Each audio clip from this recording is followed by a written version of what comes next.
Okay. Ndugu yangu Barnabas. Yes kaka. Karibu kwenye podcast za siku nyingi kwanza. Salama. Nashukuru Mungu. God is good. Yeah. Hatujaonana toka It's been long. Toka the last time tumeonana kwenye show. Yeah. How has life been? It's been cool. Some good work I did. I remember when did we meet? Was it July or? Ilikuwa kabla ya August. Kwa sababu huko nimehamia August. Hii studio tumehamia August. Okay. Then then a lot has been happening. Okay. I actually had an opportunity to have my first international facilitation. Yeah, so in August. Hongera sana ndugu yangu. Asante. Okay. So in August nilipata kazi moja, so I was in Malawi. So yeah, nilikuwa na train walimu. Kwa hiyo sasa hivi naongea na international psychologist. Yeah, actually I was an international facilitator there. Okay, nice. This opportunity ambayo ilikuja mapema. I felt how it feels to be recognized internationally. Yes. How was the experience, Kwan? Actually, the experience was so beautiful. Okay. The feedback was fantastic kwa sababu watu walipenda. I have a team, I have a friend so hapa ndio ule umuhimu wa kuwa na connections ni muhimu. Network. So I have a network. I have a friend we work with kutoka Kenya. Okay. So we went and delivered a 3 days training. Okay. Kwa walimu on how they can help their students. Kuna pia how they can enhance well-being ya wanafunzi shuleni. So it was and they had gathered around 300 teachers from Malawi, Zambia, Namibia and Zimbabwe. Okay. So it was a very very beautiful experience. Wajua tumezoea kutrain huku sasa unajua tu ni watu wa huku. So like sasa unapoitwa nje ya nchi mazingira ya kimataifa feel unajua there's that feel kwamba mtu amekuita kwenye kazi yake amekulipia air tickets, yani unajua there is that worth that you feel kwamba okay I'm being valued. Yes unajua yani unakuja unapokelewa kwenye kazi una facilitate like you read the entire program and so mlikuwa mnafundisha nini exactly? Yeah, so basically ni nafanya mambo ya education. That was educational psychology. I also do educational psychology. Educational psychology. Yeah, so educational psychology like teaching and learning methods for the 21st century. So we have a beautiful program ambayo tunaita Pedagogy 21. Inaitwa? Pedagogy 21. Pedagogy is teaching and learning methods. Okay. So Pedagogy 21. So for us in kwamba how should education be in the 21st century? Okay. Kwa sababu of course methods ziko zimeshatumika sana, ziko outdated, so we need some form of new reflection ambayo tuna kwa sababu covid tufundisha vitu vingi sana. So okay, we have many online classes lakini now we want the teachers to think, or the schools, the education system to reflect mtoto aliyezaliwa leo. You know? Like my son, Jaden is 2 years. So subiri kwanza. Yeye huyu jamaa eti linanipa habari afu linaipita kama vile hajaiza. Una mtoto? Yeah, I have actually 2 boys. Nilikuwa sijui. So ongea sana. Ngoja kwanza. Yaani ndugu yangu ana mtoto hapo mimi sijui. Yeah, ongea sana. Hapo wa kiume. Wawili waume. I'm Jaden in Genesis. Yeah. I see. Ongea sana. Thank you. I see. Nimejelewa sana. Nimejisikia mpweke.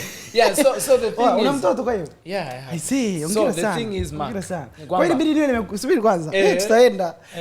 Kidogo experience kama father, itabidi ngoja niandike hapa. Hii hapa swali la kuuliza. Baba Makoe. My son calls me Baba Makoe. I love that. Experience as a father. Hii inabidi tuiongelee kwa kweli. Maana mimi nataka niwe watoto 12, kwa hiyo utabidi nipe experience. Kijana, utakuwa uanze mapema. All right. So the thing is, mfano Makoe wangu ana miaka 2 leo. Miaka 2. Akienda through mpaka akue, aende through the education system. Those are around 20 years. Yes. Sindio? 20 years mpaka ingia in the world of work. So leo tuko 2024. In some 20 more years, it is 2044. Kutakuwa na kazi ya aina gani? Because the education system lazima ianze ku reflect hapo kwamba tunamwandaa huyu kijana aje kuishi baada ya miaka 20 ijayo. Je, what will the world of work look like by then? Yes. So what will the world look like? So our program is basically tunawaandaa walimu in the education systems kuweza kufikiria kwamba okay, what can we have in the schools now, ili itakapofika kule isije ikuwa kama kile kilichotokea kipindi cha COVID. Unajua kipindi cha COVID ni kila kitu collapse, everything it shifts direction. Tumeshazoea ikatokea shift ya haraka sana, na kunapotokea rapid change au rapid social change ya haraka, mental health za watu zinakuwa destabilized, kwa sababu watu not everyone anaweza kuwa flexible hivyo, lakini pia ile uncertainty. So to avoid that uncertainty, the education system now should think about that. Okay. Yeah, the education system should be able to think about that, kwamba sasa itakuwaje. So hiyo ndio kitu ambacho kwa naandaa walimu. Lakini apart from that, we also trying to reflect na walimu kuweza kuona kwamba it is not just about academics. Because we have seen that, na tumekuwa mashahidi ya vitu vingi. Because zamani it was about, like for example in our countries, zamani it was around you go to secondary school, you go to high school, to uni. After uni, straight you get a job. But today it's not about that. It's not like that. Yes. You know, it's not about everything's that. Kila mtu ako na degree. You're doing an initiative hapo kwa sababu watu wenye degree. Kila mtu ako na degree. Sasa how can we tunawasaidiaje sasa hawa vijana? So the schools also should think kwamba okay, there are concepts of multiple intelligences. Kuna ile holistic development ya mtu. Kwamba mtu anapotoka shuleni, anapokuja shuleni, haji shuleni kwa ajili ya kupata the certificates. But it's a complete formation. We look at the physical, the emotional part of the individual, the spiritual aspects, the mind, na kadhalika. So a school should be a place that gives holistic education. So that is also we are trying to reflect with the teachers, because looking at the experience, uzuri ni kwamba walimu wengi ambao wako shuleni wao pia wana watoto. Wana watoto wao ambao wengine watoto wamemaliza vyuo vikuu na bado wako majumbani kwao. Yeah, so we are trying to reflect and to see now. So that is what our programs offers. So, and also supporting the well-being of the students and the teachers. Yeah, so mental health issues, tuna more awareness now than before. People are starting to open up, conversations zinaendelea. Sasa lazima pia kutoa hii elimu kuweza kujua okay, kuna vitu ambavyo vilikuwa normal kwenye community zetu, kwenye tamaduni zetu. Sasa waweze kuona je, is this normal? Inaweza kuna kitu inaweza kubadilisha. How can we work ili kila mtu, kwa sababu lengo ni kwamba everyone should flourish. Because with mental health, a very good definition ni kwamba huyu individual kwanza aweze kucope. Aweze kucope na challenges ambao maisha yanamtupia. Anaweza kukabiliana. Lakini huyu individual aweze kuconnect na wengine. How can they connect with their environment, connect with other people, live in harmony, in peace? Hiyo ni criteria muhimu sana katika define mental health. Lakini this individual should be able to thrive. Should be able to live purposeful. You see? So kama anatakiwa live purposeful, kazi anayofanya iwe meaningful, atoe contribution kwenye community to harness maximum potential. So we also helping the teachers and the schools to think again about that. Kwamba how can we be able to harness the maximum potential ya kwa hawa watu. Unaona, kwa hiyo hivyo ni miongoni mwa vitu ambavyo tumekuwa tukireflect na walimu. Kwetu tumeona ni muhimu, and we have that program. We facilitate it international. Tumefacilitate huku Tanzania, Kenya. Sasa tumepata chance kwenda the southern part of Africa na South Sudan. So we are also looking forward kuona kama tutapata platform ambao maybe we can have experts na walimu kutoka different places of Africa. We can have that thing because it was a beautiful experience. Teachers sharing. Unajua, it's rarely walimu wa Tanzania they might think kwamba elimu ni yao tu. Unaona? Lakini when you have people like that congress, you have people from 4 different countries. Kwa huyu kijana ni wa Afrika na anazungumzia ni kijana wa Afrika. Kwa kama unajua walimu kutoka nchi fulani na nchi fulani, we all reflect on the same thing. Tunaweza tukazungumza, nadhani grassroots level ya education haijafika. Kwenye higher learning tunafika. You know, sisi in academics we write papers, unamquote mtu yuko Ulaya, unamquote yuko wapi na hivyo. Lakini kwenye grassroots are we having platforms where hawa walimu labda lea watoto chini. Wanaolea primary school, education ya primary school, secondary school, wana interact wao It's not just about sending officials to meeting. Kwa hiyo ndio kitu nilichopenda kwamba this was about the teachers themselves. Walikuja pale na wakurugenzi wa shule, they sat, and it was a beautiful experience, man. Should have been a beautiful experience. Very beautiful. Kati ya vitu interesting kuhusu hiyo program unayosema mnaishughulikia ni vitu viwili actually. Nimeangalia kwamba you are actually trying to change the whole education system badala ya kuchange certain parts of the system. So ni kama mnafanya systemic change ya elimu Afrika. Ni mna suggest kwa hiyo level ambayo inamuaffect kitu cha pili sasa individual kama individual. So that's very interesting kwa sababu it's very rare kwa sababu nchi nyingi za Afrika I think kutokana na hisi na ujamaa jinsi ulivyo, ujamaa umefocus sana kwenye community development na kuhakikisha nchi yote kama nchi inaenda at the same time. They don't always focus on the individual. How have you seen that kwenye issue ya in a political sphere? In a political sphere, kwa sababu most of African political stage inaendeshwa na DNA ya socialist.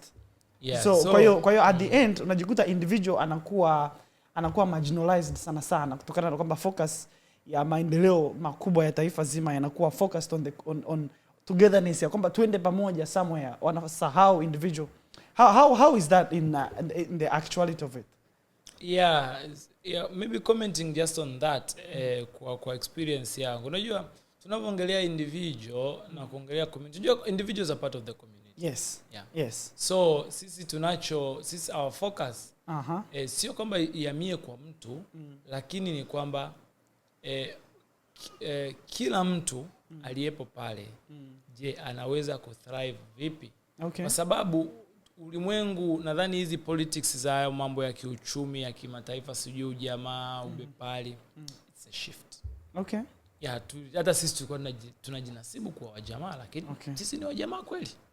We are not. Lakini we are actually wajamaa. Ni ile kwamba kwa deep roots kwamba tutasema ni wajamaa lakini hivi vitu vina change. Kwa hiyo nadhani cha msingi ni kwamba it's not for me usual. I'll say many times even the way we approach psychology, it's not about how we define and the terminologies we use to label, but it's about what is the content. Ni kitu gani kizuri lazima tukae kwamba kitu gani kizuri kitatufaa tutumie hicho kwa jamii maendeleo. And it's not about kwamba sisi ni wa mlengo wa kulia, sisi ni wa mlengo wa kushoto, sisi ni wa jamaa, sisi ni wa communist, sisi ni wa bipari. It's not about that. In Africa I don't know if we really need that. Ila tunachotakiwa kuangalia ni kwamba what works for us. Sindio? Lakini sio kwamba it actually kuna impact kubwa kwenye hilo, especially on a political stage. Na staki hii conversation shift kwenda kwenye political, which it can, by the way. I am a political expert. Lakini one of the things yani it was very interesting kwamba mna focus kwamba the education system ambavyo ilivyo, kwa sababu that's one of the things ambazo you guys program zenu zina focus on, ni kumsaidia huyu individual aweze kuwa na holistic development. Aweze kuwa na holistic shift kutokana na pia na the way dunia imeshift technologically and everything. So that was a very interesting point kwangu mimi. So I'm really glad you have had a very good experience. Kwanza, how is Malawi? Tell me about Malawi. I stayed in Malawi, then I went to Zambia. Malawi, Zambia then. Yeah, so in both countries. So kitu naweza ngasema ni kwamba I hear many people talking, politicians, na watu wengine wakivisit wakisema nyinyi mnasema kuhusu nchi yetu haijaendelea, mmeenda nchi jirani kuona. Sasa sikiliza, jibu nimelipata. This time round nikapata jibu kwamba sisi kama Tanzania, our concern mark is not kujicompare na mtu mwingine. And that should be hata kwenye personal development ya wewe peke yako. Mimi sifanye maendeleo yangu kwa compare kama mark amefikaje, itaniletea stress tu. Au inaweza ikanifanya nikawa complacent, yani niko satisfied, sina cha kufanya kwa sababu naona mark nimemzidi. So concern ya maendeleo ya nchi yetu au ya individual inatakiwa iwe ni kwamba wewe una uwezo kiasi gani. Kwa sababu huwezi kulinganisha na baadhi ya nchi, kwa sababu I have gone in those countries like okay, jirani yetu Nyasaland. They have no resources. Ni kama yani they have scarcity of resources. Yani hata ukienda kwenye mji mkuu wao huwezi, yani sijui tuseme we are kilometers ahead. Na wengine wanasema ni kama unalinganisha kifo na usingizi. Umeona? Ni sawa. Sasa hauwezi kuleta hoja ya kuangalia maendeleo labda ya nchi yetu na nchi nyingine kwa kutumia hiyo hoja kwamba mbona wale tumewazidi. Hapana, sisi tuna rasilimali nyingi. Kwa hiyo kwa sababu tumebarikiwa na rasilimali nyingi, tunatakiwa tuzitumie vizuri ili tulete maendeleo. Kwa hiyo sisi tunakuwa kama nchi tuangalie vertical growth yetu. Kama ambavyo sisi wanasaikolojia tunasisitiza individuals kwamba Mark, usiangalie kwamba fulani amekuzidi au fulani uko hivi. Hapana, unachotakiwa kuangalia ni kwamba wewe jana ulikuwa wapi, leo uko wapi. Ndio maana even I ask young people, I tell them my question siku zote nikienda darasani to my students, swali langu kwanza, guys, are you satisfied with the direction of your life? Okay. It's not about sijui life satisfaction kwamba sasa nimeshakuwa satisfied. Direction yako okay. Inakuridhisha? Ukitazama kwamba nilikuwa point A hapa, tumemaliza high school 2018. Sasa Mark umemaliza 2018. Vipi ukiangalia ile safari yako ukamaliza chuo? Sasa uko you're doing your work. When you look at that direction, are you satisfied with this direction? So when you look at satisfaction and direction, it's about vertical growth. It has nothing to do with mwingine kwa sababu we never, and that is very important point. I tell even teachers when we are dealing, even parents, when we are especially teachers, sisi ambao tunakutana na watu kwenye educational community, ni kwamba no kid they come from the same level ground. You will meet them for example at chuo kikuu, si ndio? Ni wanafunzi wako umeletewa wanasoma program fulani. Kuna mdogo hapa primary school alikuwa hana viatu. Alikuwa anaenda shuleni anatembea kwa kilomita kadhaa. Peku anaenda. Kuna dogo ametoka kwenye school bus. Hajui adversity yoyote. Umeona? Kuna dogo mwingine maisha kwao yalianza vizuri, pengine labda ikatokea family conflict hapo. Wazazi wa mambo yakaeleweki, akaingia kwenye adversity. Unaona? Kuna mwingine alitoka kwenye adversity, baadaye familia ikaendelea akafika sehemu fulani nzuri. So hakuna watu wanaoanza kwenye level ground. Ndio maana ni muhimu sana kuangalia vertical growth. Unakuwa satisfied na direction ya maisha yako? Kwa sisi pia kama taifa tutakuwa tuangalie, given the resources we have, given the code ambazo tunaweza tukapata kama taifa, tunaweza tunazitumia vizuri? Ndio maana ule mfano kwenye maandiko matakatifu wanasema kuhusu talanta, si ndio? Wewe umepewa 20, mwingine 10, mwingine 5 moja. Ni swala wewe utaulizwa kuhusu talanta uliopewa.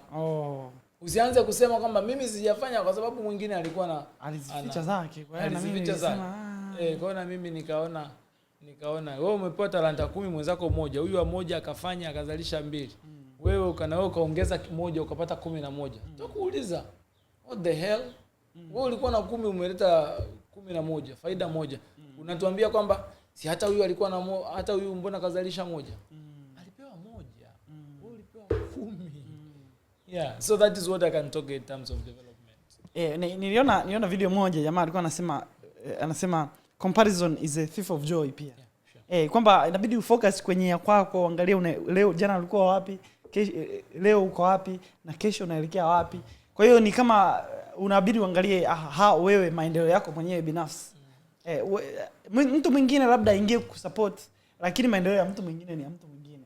Na ya kwako ni ya kwako. Sometimes unaweza kuangalia mtu mwingine anaelekea huku, kumbe ana plan ya kwenda hapa ili ashuke tena hapa afu apande tena zaidi. So inaweza ikawa hujui strategy ya mtu mwingine. So you have to have your own. It doesn't limit to learn from others walifanyaje wakafika hapo. That is very very important. Very important. Kwa kweli what is very important is our direction. Okay. So first of all, nashukuru sana you have come to this podcast again. Now I think we should have more of these conversations, which is good. Now one of the things ambacho was interesting ulichofanya ni you allowed your audience kukuuliza maswali ambayo we are supposed to address on this show. Sure. So I'm gonna read some of these questions ambao watu walikuuliza, then we'll have a little bit of a discussion. Okay, so kati ya watu ambao waliuliza maswali, these are anonymous questions by the way. Watu wanarusha maswali anonymous by the way. Hata sijui namjibu nani. Hujui namjibu nani. So we have a few interesting questions hapa. So I'm going to read a few and then we'll have a little bit of a discussion on each. These questions are really interesting. Okay, huyu mwingine anasema unawezaje kudeal na fact kwamba upo ugly, yani una sura mbaya na kila mtu hakupendi. Alafu akasema usingo ni mbaya. Yani kwamba huyu kijana yuko single na anaona kwamba yeye ni ugly, kwamba yeye ni ugly na watu hawampendi, so anatafuta namna ya kudeal na hili jambo. Wewe kama mwana psychology, what do you unamjibuje mtu? So one thing, huwa nikiwa ninajibu maswali, huwa ninatamani kufanya humor. Na ni vizuri kwa sababu like kama mtu akisema kwamba usingo mbaya, yani natamani nianze na usingo ni mbaya. Kweli usingo ni mbaya. Usingo kweli ni mbaya. Mark ni mbaya. Yani ni mbaya kwa sababu gani? Kwenye stages the development ya mwanadamu, ukifika umri wa miaka 18 mpaka miaka 40, ukimsoma mtaalamu anaitwa Erik Erikson, ambaye anaangalia maendeleo ya kisaikolojia na kijamii.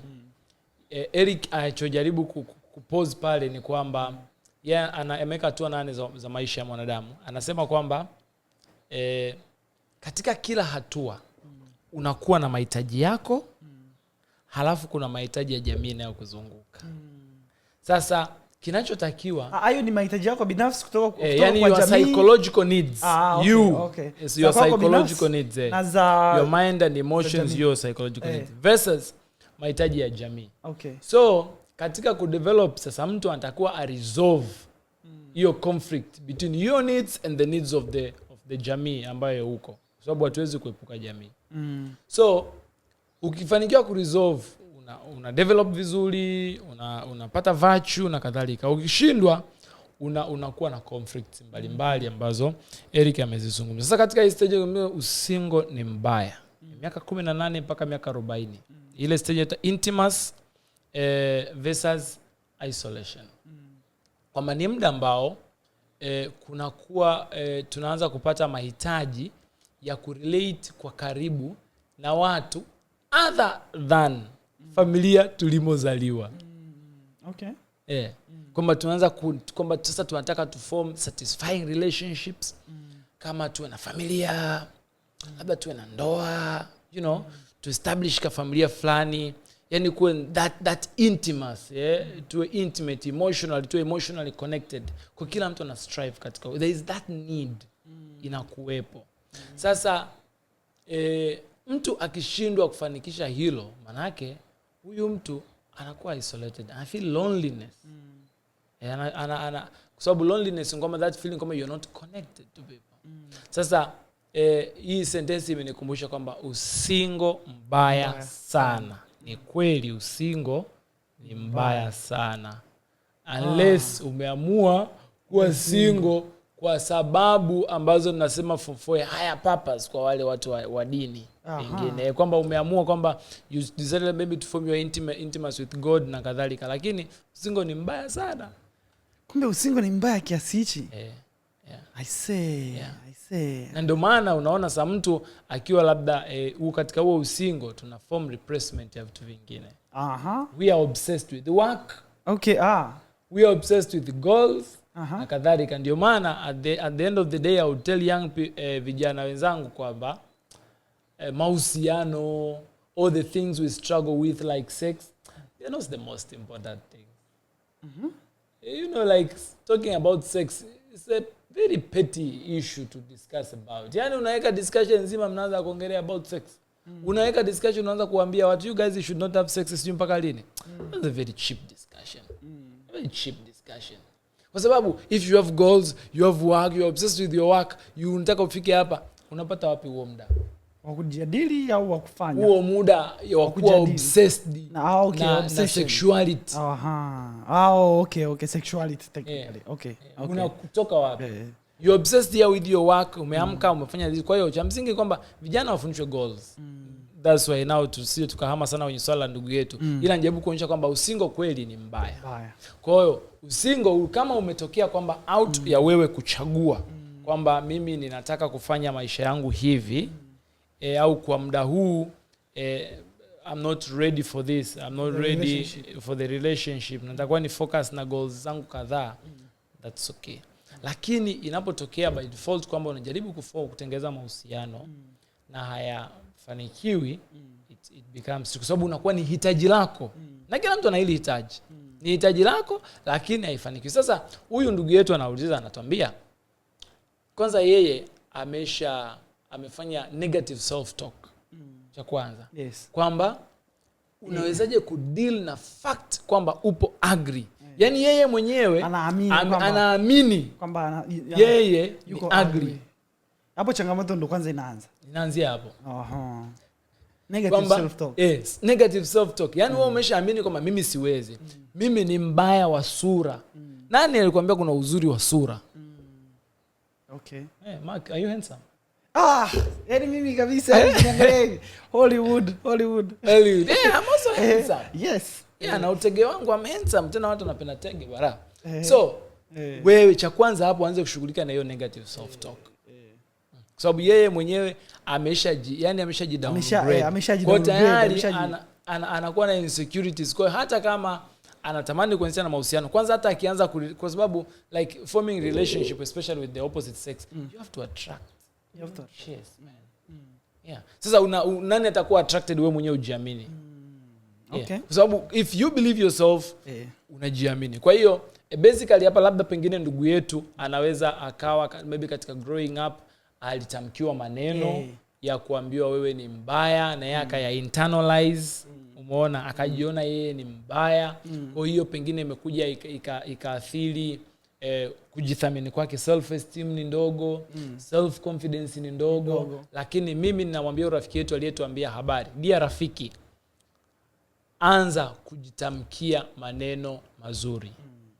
Dia rafiki, jaribu kufanya introspection. If you need to talk to someone, ujaribu kuangalia kipi ni chanzo cha hiyo core belief ya wewe kuona ni mbaya. Kwa sababu that is the thought. So our thoughts affect our emotions, how we feel. Kwa sababu it starts with how you think.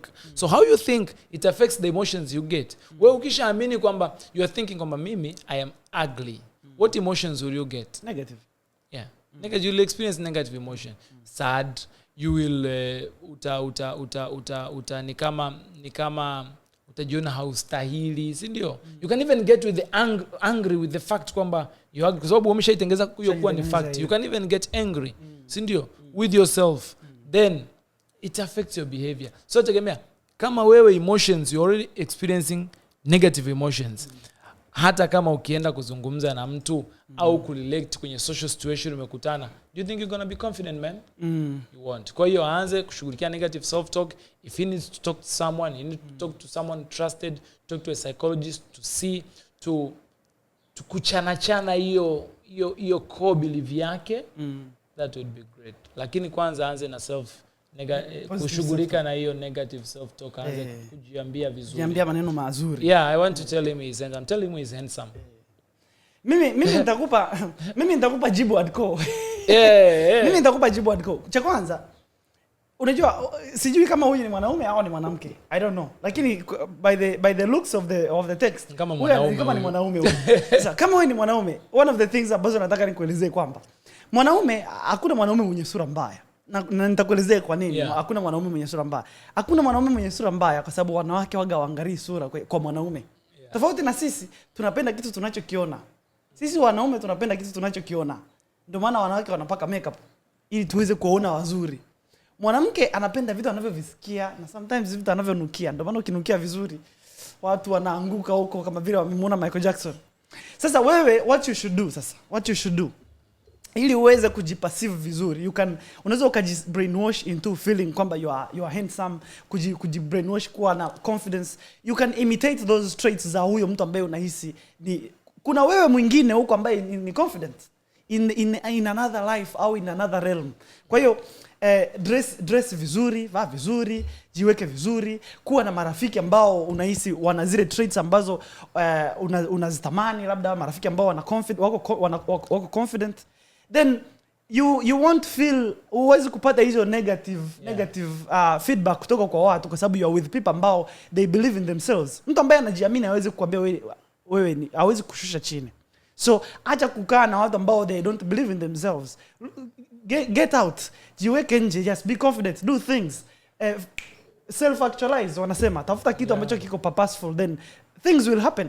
Lakini ukijichimbia ukafanya ukahisi kwamba things will come to happen, mambo yatachange kwa sababu you think you are ugly, no, yani you are not. Ni kwamba tu hiyo negative connotation imewekwa ndani, labda kwa sababu watu walikusema ulivyokuwa mdogo, labda ni mweusi, umeona watu wengine ni handsome walio weupe. It doesn't all matter. Chekeshe mark. Hapa ni nani? You know, tulikuwa primary school, mimi nina kisogo. Afu mimi kisogo sangu hata sio kubwa sana. So they used to call me Chogo. In primary, so that was bullying bwana. They used to call me Chogo. Na mimi nilikuwa na Chogo sema. So like I was feeling yani nilikuwa sina confident. Kwa hata nimeenda secondary siku ya kwanza, nikaanza kuwaza, sijui na huko atakuwa ananiita Chogo? Sijui itakuwaje? So at the time nimekuja kuenda shanga, mbona sijawahi kupata comment yote hapa kuhusu chogo langu? Kwani nina kisoko cha kawaida? Lakini nikwambie deep down me, mpaka leo kuna mtu anajiangalia. Hata ningepiga picha naangalia hivi na kakisongo. Kwa sababu waliniaminisha. Lakini baadaye kama hivyo unavyosema, you look good. Yes. You're confident. Yes. Unafanya vitu, una live purposeful, una vitu, people get attracted to you kwa sababu ya vile vitu ulivyonavyo. And not even about the look. It's not about the looks, my friend. So you can una dismantle hiyo belief, alafu unashughulika sasa na make yourself attractive, man. You know.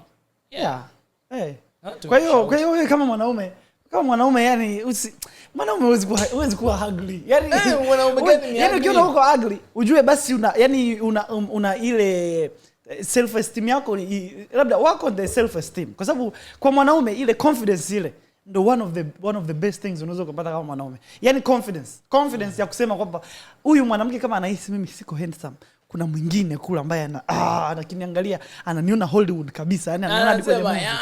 Mambo ndio haya. Huwezi kumridhisha kila mtu. Kwa hiyo kama huyu mmoja akasema uko ugly, kama wote labda wanasema uko ugly, basi labda huyu mimi sioni kama ni watu wazi. Yani yeye the fact. Yes. Yani unajua anaamini kwamba it is a fact kwamba I am ugly. Na kila mtu hakupendi kwa sababu wewe mwenyewe umeshaanza kujidowngrade. Ukifika kwa watu kumbe hauna confident, mingo nao unajitenga, ndio maana nao hakupendi. Hebu jiamini hapo. Yani wewe nenda huko fanya vitu. Jizawadie pale unapoona umefanya vizuri. Go out, fanya fanya biashara, jaribu hichi, jaribu kukutana na watu, intermingle na watu. Yani it shouldn't be the reason. So ukiangalia kwa mfano kama ushawahi kuona picha za Davido kabla hajafanikiwa, na ametokea kwenye familia ya kitajiri, lakini ukimwangalia unaweza kusema nini bana boy. Hata Mondi, ukimwangalia Mondi kabla hajafanikiwa alikuwa unaweza kusema alikuwa ugly. Wasanii wote wanaowafahamu, hata akiangalia picha zako kipindi unasoma tusheni. Ndugu yangu usinikumbushe. Angalia hata picha zako kipindi unasoma tusheni na sasa hivi baada ya kutoka Marekani. Sasa. Kwa hiyo wewe hapo jibrainwashing tu ndugu yangu. Yani wewe sio ugly wewe. Especially kama ni mwanaume. Kama ni mwanamke nayo, mwanamke naye unajua wanaume sisi kwa sababu sisi ndio waga tunawaangalia wanawake na tunawatamani. Mimi nafahamu mwanamke ambaye naye anajiweka vizuri. Hakuna mwanamke ugly. Yani yeyote yule mwanaume ukijiweka vizuri, yani umejiweka vizuri. Hamna mtu ugly. Hamna. Yani tungekuwa kama kuna huo uzuri na ndio unapima wote wangeolewa na mtu mmoja. So it's hiyo perception yako of yourself, hiyo sio true. Hiyo ni belief ambayo ipo kichwani, and it's a very wrong belief. You should dismantle that. Na you dismantle kwa kwenda huko nje kufanya vitu, kujiaminisha kwamba you are the man. Yani wewe hakuna mtu ambaye ni noma kuliko wewe, hakuna mtu ambaye ni handsome kuliko wewe. Hata kitokea mtu ambaye ni handsome kuliko wewe, sema mpumbavu huyu, namzidi, ananizidi nini, achana naye, ni sura tu lakini ndani namzidi. Hiyo kitu basi ikupe confidence. So you have nani anaitwa one psychologist Alfred Adler. anaongelea kuhusu issue inferiority complex. Okay. Anasema kwamba kila mtu duniani anataka kuwa superior. Kwa hiyo ukiona eneo fulani mwenzako anafanya vizuri na wewe unatafuta eneo nyingine, engo lako ambayo sasa wewe ni mnoma. Yes, wewe ni noma kwenye jambo fulani. Wewe utakuja, ndio maana unaona kwamba mtu kama uwanjani anaweza kuwa kilaza darasani ila uwanjani ana show. Yes. Anaweza kuwa huko engo hii lakini kwingine ndio hivyo. Yani lazima uwe sehemu unakwenda kufanya biashara. Yani unakuwa na eneo lako la unoma. That's very very important. You're a good point. Kwa mfano hata kwenye biashara sisi ambao tunasaidia wafanya biashara kutangaza biashara zao mtandaoni. Ili uwe na the best business kwa mfano mtandaoni, inabidi utafute engo ambayo una unique selling position. Tunaita unique selling position. Kitu ambacho unafanya vizuri kuliko hata competitor wako. Yani kitu ambacho competitor anaweza kawa anauza product ile. Ila wewe kuna engo ambayo unawaletea wateja burudani kiasi kwamba competitor wako hawezi kugusa. So that's the angle. Kwa mfano ukiangalia Diamond na Alikiba. Diamond ni hard worker mzuri. He is very hard working. He is very very very hard working. Ukimwangalia Alikiba yuko very talented. Ni kama Messi na Ronaldo. So kila mtu anasema ambayo yuko very strong. Wewe angalia strength zake. Mwingine watu wanamsikiliza, huyu mwingine watu wanaburudika. Wanaburudika naye. Yeye yuko katika kuentertain. Sawa. Kwa ni engo yake kwamba tushafika muda wa kuentertain baba. Niite mimi. Ni mimi. Hakuna mwingine. Wewe unataka kusikiliza utatafuta mwingine. Lakini kwenye kuentertain ni mimi. Yani you will not think of someone to entertain huku nchini kwetu muache jamaa. Sasa naenda kuongelea engo nyingine ambayo this is sijui kama inabidi niseme but I have to kwa sababu podcast yangu. Ya podcast yako. Okay, so here's the thing. Kwa mwanaume this is one thing ambacho nimegundua. Mwanaume anaweza akawa na sauti nzuri tu. Yaani unaweza kawa ugly na nimeona watu wengi tena mtandaoni. Unakuta mtu ana sauti nzuri ndio kitu ambacho kinawavutia wanawake kwake. Okay? Mwingine anaweza akawa na sura nzuri lakini ni mpole, haongei kwa sababu ana sauti mbaya, you know? Mwingine anaweza akawa labda ana kipaji fulani cha kudance, ana sura mbaya lakini kwa sababu anajua kudance, hiyo kitu inamfanya mtu awavutie watu. Mwingine anaweza akawa na uwezo wa kuongea vizuri, ku articulate mambo, na hicho kitu ndio kinamvutia kwa watu. Kwa hiyo so one of the things you should do kama you feel like kwamba hauko social au hauvutiki kwa watu, au kama huyu anavyosema yuko ugly, angalia angles ambazo wewe ni watu wengine wanakusifiaga. Hizo engo ndio Mungu ndio maana unaweza kuziexpress vizuri. Mungu kaziweka kwako. So you shouldn't feel ugly. You should feel kwamba there is something ambacho haufanyi. Kwa hiyo nakulaumu wewe kwamba there is something ambacho Mungu amekupa talanta hauzifanyii kazi, ndio maana unajiona ugly. So you're not ugly, it's just kwamba unamdharau Mungu. Kuna vipaji ambavyo ameweka ndani yako. Kwa so emotional na hizo wala ugly. Hebu angalia mwingine amesemaje. Huyu kwa sababu unasikia?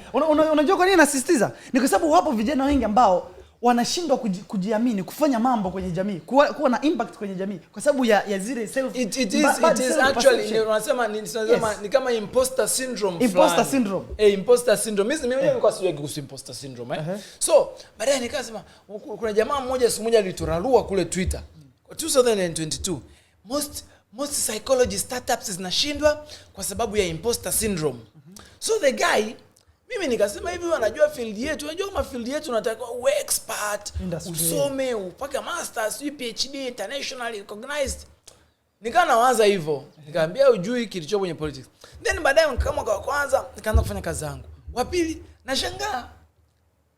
I'm just starting kusoma masomo yangu ya masters, lakini tayari nina practice ambayo imesimama. Kumbe jamaa yule alikuwa anamaanisha kabisa kwamba kweli tuna imposter syndrome. Yaani tunajiona ni kama tunaona kama hatuwezi. Umeona? Lakini kumbe ukiwa just a confidence, ukaona kwamba I gonna do this. Kwa sababu mwanzo unaweza kukatishwa tamaa, watu wanaweza wasiamini kwenye ndoto yako, ila wewe ndani yako ukiamini kwamba I can deliver this. Then kwamba subiri, usijali maneno ya watu. Subiri ile siku una nafasi. Go deliver. Go show.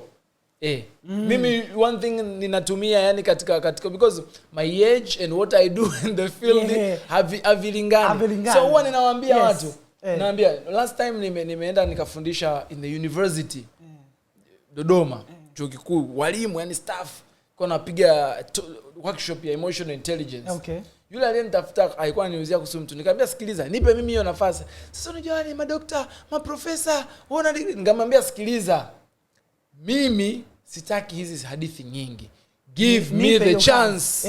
I show you. Nikuoneshe. Yes. Yes. Give me the chance. Ukamada, ukaua. Nikamuonyesha kwamba this is what I can offer. Yes. Kila mtu akasema like wow. Kwa hiyo usijali, wewe tu tafuta hiyo nafasi moja, hata kama uta struggle utakuwa uaminiki, una siku utapata nafasi yako moja. Shop. There you go. Okay. Nice. I'm glad kwamba umegusia that. Sasa we have a second question hapa uliulizwa. Hili swali inabidi kwanza turudisha emotion chini. Kunywa maji. Kunywa maji kwanza. Mimi nimekunywa mengi sana. Asante sana. But I think you have enjoyed your reply. I think we have gone deeper than we should have gone. Kama utakuwa na swali zaidi ya hapo, then you should leave the question in the comments. Kama una swali la ku-extend hapo, then you leave the question in the comments. Na make sure mnamfollow Barnabas on Instagram, anatumia Barnabas Nkinga, na we're going to leave account yake pale chini. Click kwenye account and follow Instagram. That would be really, really nice. Now the second question hapa, this is going to be a swali ambalo nahisi nitaongea mara chache sana, utahusika sana kama mwana psychology. Anasema ameuliza nahisi maswali mawili kwa sababu nimeona moja nahisi na mbili. Anasema people normally say firstborn daughters face a lot of hardships. People normally say. Yes. Anasema I feel I have the past trauma related to sex due to sexual harassment I passed through that has been affecting my sexual life. But I keep telling myself that I'm okay to the extent that I'm not really sure anymore. Anasema I'm so used to being a second choice since growing up that made me hold a lot of my emotions and to be noticed and valued. I had to do a lot of self-sacrifice. Now I feel numb. I have a guy I love, but I'm so scared. I'm so scared that he will choose someone else over me, and that awakens my insecurities. Anavyosema. Yes. Tuanze la kwanza. Dear Rafiki, what you're feeling is valid. It's valid. Yani what you're feeling, what you're experiencing, it is valid. It's very valid. Yani hiyo emotion unaosikia yani ni sawa kabisa, mimi naona nikupe validation. Lakini sasa kuna mambo hapo. Ukianza na sehemu ya kwanza, okay. You have a past experience of trauma. Unaweza kuwa umeumizwa na majeraha ya kisaikolojia, si ndio? So there are many stages. Yeah. Watu wengi sana nadhani Mark, I should make this clear. Watu wengi sana today you just squeeze hadithi za trauma imekuwa sometimes inakuwa overused, inatumika vibaya.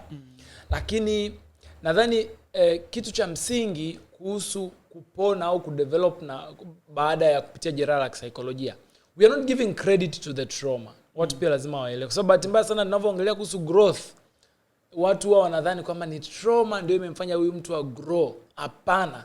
It is not the credit to the trauma. We are not traumatizing people ili society ili wajenge resilience. Hapana. It's not credit to the trauma. Ni credit kwa mtu mwenyewe. Kwamba pamoja na changamoto alizopitia, pamoja na adversities alizopitia, alikaa akaamua kukua. So when you have an experience ambayo ni majeraha ya psychology, mimi nao mengi, I'm healing. Nimebakiza siku hizi, yani as I'm doing my work, nina kila siku nakumbuka, now I start working on this. Now kwa kweli nilikotoka ni mbali. Yani kama ningeweza kuimba ule nilikotoka ni mbali, nimetoka mbali sana Mark. Sasa cha kwanza ni self awareness. Kwamba okay, hichi ndicho ambacho nina experience na nadhani ni kwa sababu hii. So baada ya ku-experience hapo, chagua to grow. Choose to outgrow the experience. It starts with the thinking, Choose to outgrow the experience and not remaining as a victim. Sababu when you remain, my dear sister, my dear brother, as a victim, utabaki hapo. Na hakuna msaada utakao upata. Utajideny a lot of opportunities ambazo utazipata kwenye maisha, a lot of growth, kwa sababu you are still stuck hapo kwenye hiyo survival mode tunaita. Kwa choose to grow. And growing, it needs you to do the work. Yeah. Katika healing tunasema there is no shortcut. Ila kama ukitaka shortcut ipo kweli. Na shortcut is doing the work. Ni kufanya kazi. Sasa when you, for example, go see an expert, or if you don't see an expert, kwanza there will be a lot of triggers, kwa sababu kuna vitu, sababu kumbuka hichi kitu kimekuwa written kwako. Kukianza katika kitu subconsciously bila kujua kika kutrigger. ukaanza kufeel a negative emotion. So when you become triggered, because sasa you need to do more the work. Kwamba utambua, okay, this thing is triggering me, na how are we going to deal with it? So it's not about kuambia watu, like, for example, you have an experience of sexual experience. You're not going to be in a sexual relationship, or you're going to be married, alafu mwambie, me, I will not be doing sex. You're not going to do that, kwa sababu inakutrigger. No, it is understanding, okay, this is triggering me, then how can I work through it? Kwa hiyo, doing the work involves forgiveness. Doing the work involves doing mindfulness activities, not living in the past and not living in the future, but being here now. Kwamba you're here now, and it's very easy to practice mindfulness. So mindfulness ni kwamba hakikisha kwamba uko kwenye utambuzi. Mindful, sisi tunataka kukaa hapa tukafanya mindful kwamba I am talking mindful, kwamba I am even feeling the way ninafanya vitendo vyangu hapa nilipokaa. Yani I am feeling me. You know? Sababu mara nyingi unakuta we have racing thoughts. Now think about the past. So practice mindfulness. Do meditation. Practice emotional regulation. Kama unaona sasa unapata emotional outburst, practice to regulate yourself. So if you don't regulate yourself, baadaye unaweza ukaanza kuingia kwenye vitu vingine. So victims ni wale ambao anakaa analia kuhusu yeye kuwa victim. Alafu akishakaa kuhusu yeye kuwa victim, anaanza kujustify tabia zake anazozifanya kwa sababu ya kile alichokuwa amekipitia. Experience. Okay. Yeah. Kwamba I have no option. Bora ninywe tu pombe nilewe. Bora tu nivute bangi. Bora nifanye nini? Kweli, my dear sister or my dear brother. Kwamba you want to remain there really for the rest of your life? So you have to choose to grow. Kwa hiyo dada yangu namwambia kwamba yes, mpaka ni experience, start being self-aware, do the work, choose to grow. Na baadaye you can change those experiences to something great. But if, again, you need some help, it's always good to talk to it. Especially kwa mfano kama if you know you have an experience ya kwenye swala la pili amesema kwamba ana mahusiano, si ndio? Kama you find it difficult to relate na mwenzako juu ya mahusiano na kadhalika, ni kwamba talk about it. It's not about avoiding it. It won't help. Kwa sababu what we aim in a relationship is not peace. It's love. Goal ya mahusiano sio amani. Sababu watu wengi wana tabia siku hizi wana tabia za kusema ameanza hii, bora nisiongee. Kwa usipoongea, yeah, it will bring the peace, but do you enjoy the love? Yeah. Okay. So talk to it, share about yourself kwamba okay, mimi inakuwa triggered kwa sababu ya hicho. So maybe we can work through this together. And if both of you need some help, get some help. If you need to do your work, yes, do the work. And that is the only shortcut, Mark. Yani mimi nakwambia that is the only shortcut is doing the work. No sema okay, firstborn daughters, okay, I've been a firstborn son, nimekuwa. Yesterday I was talking to a friend, ninamwambia kuhusu kwamba how I've been doing my work. In the last episode we talked about how I changed from a perfectionist to a more balanced personality. We talked about it. Yesterday I was sharing to a friend, nikamwambia kwamba ninaona I'm doing a lot of work. Lakini so alikuwa ana complain, tulikuwa tunajaribu kuangalia our relationship, kuna sehemu ilikuwa stranded.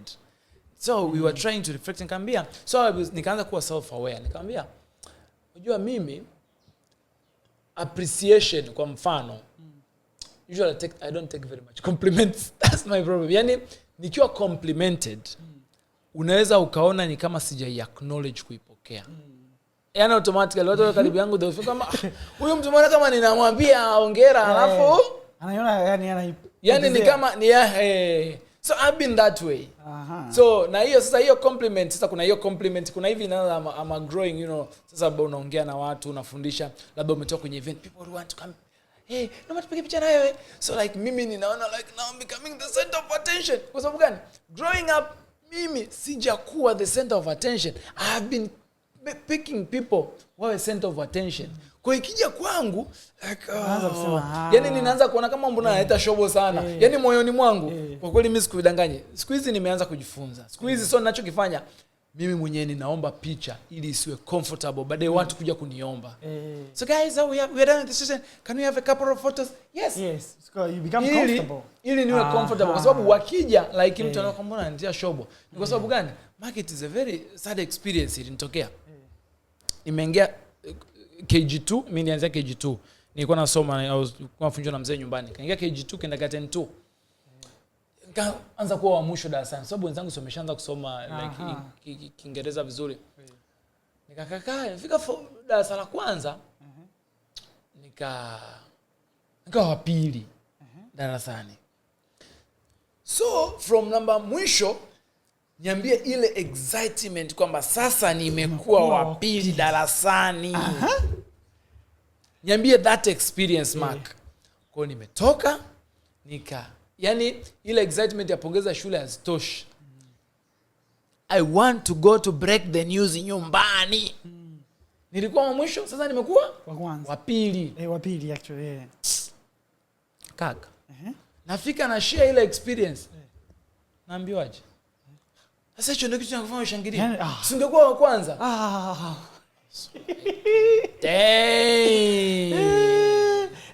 Maybe they didn't know I was a kid. How they didn't know that was the best way. How they were also struggling with their generational trauma ambayo wameyapata huko. Sababu trauma mara nyingi unalipata wewe usipo heal kwa watoto wako linakuwa generational. That's how trauma works. Si ndio majeraha kisaikolojia ndio hivyo. Yaani wewe unakuja una behave hivyo. Sababu kuna tabia unazifanya kumbe ni trauma, yuko kwenye survival mode. So like yangu nikaambiwa hivyo. I felt bad. Kwa mtoto kajisikia vibaya. Na from that point on nilikuwa nikifanya vizuri darasani, ndio maana ninakuwa pia more hyper independent. Nikawa very hyper independent. I'm very autonomous. Na sitegemei extrinsic motivation mimi. So hata concept ya mtu kuelewa kwamba extrinsic motivation pia can happen ikawa ni ngumu sana kwangu kuelewa. Yani like wadogo zangu eti nahitaji eti nimwaahidi kitu ili afaulu. Siwezi. Yani ikawa ni ngumu, lakini sasa ndo katika kuheal ndo kuja kugundua ni muhimu. So nikawa sipokei compliments. Nimeendelea shule, nikaa nafanya vizuri. Primary school, endelea darasani, najitahidi kwenye top 3. I don't even share. Mark class 7 ilikuwa kwanza kwenye kata yetu mtihani wa mock. I didn't tell anyone at home. My dad never knew. Even my mom. Wow. Ni like umepita kama mwezi mama anapewa hongera. And she is like, wewe mtoto mmoja niambia. Sasa mama kwa nini nikwambia? Okay, sio yeye aliyeniambia hivyo, lakini that excitement ya kushare kwamba nimekuwa wa kwanza kwenye kata yetu yote inaitoa wapi? So like nilikuwa responsible na learning yangu from there kwenda to secondary school. All throughout. Mimi hata chuo, it's my GPA, it's mine baba. Ninaona ka GPA kangu pale, nikitoka nitaenda tukula nyama choma, nitaambia Mungu asante. That's it. So like nina share na nani. So unaweza kuona sasa, so imagine your thinking ambavyo imekuwa inculcated in me ya kutopokea compliment. Alafu niambia kama kuna compliment nyingine ni ya thamani kutoka kuliko ya mzazi wako. Hapana. Very true. Is there a compliment ya thamani kuliko ya mzazi wako? Ya mzazi hamna. Umeona Mark? So ikawa in me. Sasa nataka nje niilete kwenye biashara hizi ambazo nimefanya za mitandaoni. Sasa huyu mtu ambaye hamekuwa haoni hata umuhimu huyu kijana wa kutalk about what they can do, what they have done, to share the story, to storytell. They can have a very beautiful story. Mi pia nikoka sifanye storytelling, lakini kuna muda hivi nikikaga kwenye conference au kwenye TEDx na wasikiliza watu nasema sasa mbona hata na story ya maana sana ya kushare. Lakini kumbe ni kwamba kwa sababu mimi deep down nimekuja kuona kwamba sina kitu cha kuoffer. Unaona? Kwa it can happen to the same huyu mtoto ambaye ni second born. Kwamba amezoea kuwa second choice. Watu wengine they have always been the first choice. Kwa hiyo imekuwa inculcated ndani yake, na sasa amefika anapata hadi insecurity. Hata boyfriend wake anaona kweli anampenda, lakini anaona huyu mtu ni kama ataniacha mimi niwe second choice. Huyu mbona anasema yeye ni first born? Yeah, ni first boy. Swali lake la pili. Okay. Anasema anajifeel kama so yes, imekuwa ni first girl. Kumbuka ameanza kusema yeye ni first girl. Sasa kwa sababu ni first girl, amezoea kila muda ni kwa ajili ya wengine. Yani it's like it was never about her. It has always been about people. Sasa hata sasa hivi kwenye relationship anasema boyfriend wake hana shida, lakini yeye deep down, na nimefurahi sana ameweza kusema ni insecurity, kwamba deep down ninaona mimi ni kama nina insecurity fulani, kwamba huyu mtu atani prioritize mimi over mtu mwingine. Kuna point atafika ataniacha, ni kama mimi sistahili kuwa kwenye hili pendo zuri ambalo niko hapa, ni bora mimi. Okay. Yeah. Umeona? So you see how majeraha ya kisaikolojia yanawaka. Kwa hiyo it needs kupona. Na kwenye jani yake ya kupona, naomba tu nimwambie huyu rafiki yetu ni kwamba safari ya kupona pia sio rahisi. Utapata triggers nyingi, mara nyingi triggers hazikuambii kwamba haufanyi kazi ya kupona, lakini ndizo kukumbusha kwamba unafanya kazi. Yaani ukiona umekuwa triggered, hiyo ni taarifa kwamba you are doing the work. That's why you have been able to recognize it. So you don't give up. Kwa mfano kama you think kwamba uko overwhelmed and you need someone to talk to, a therapist or a counselor, uongee naye aweze kukusaidia, remember strategy yetu in healing trauma, tutachana hicho kidonda. Si una kidonda hapa Mark? Sasa wewe kidonda chako tangu utotoni ulikuwa umekifunga. Umekifunga kisionekane.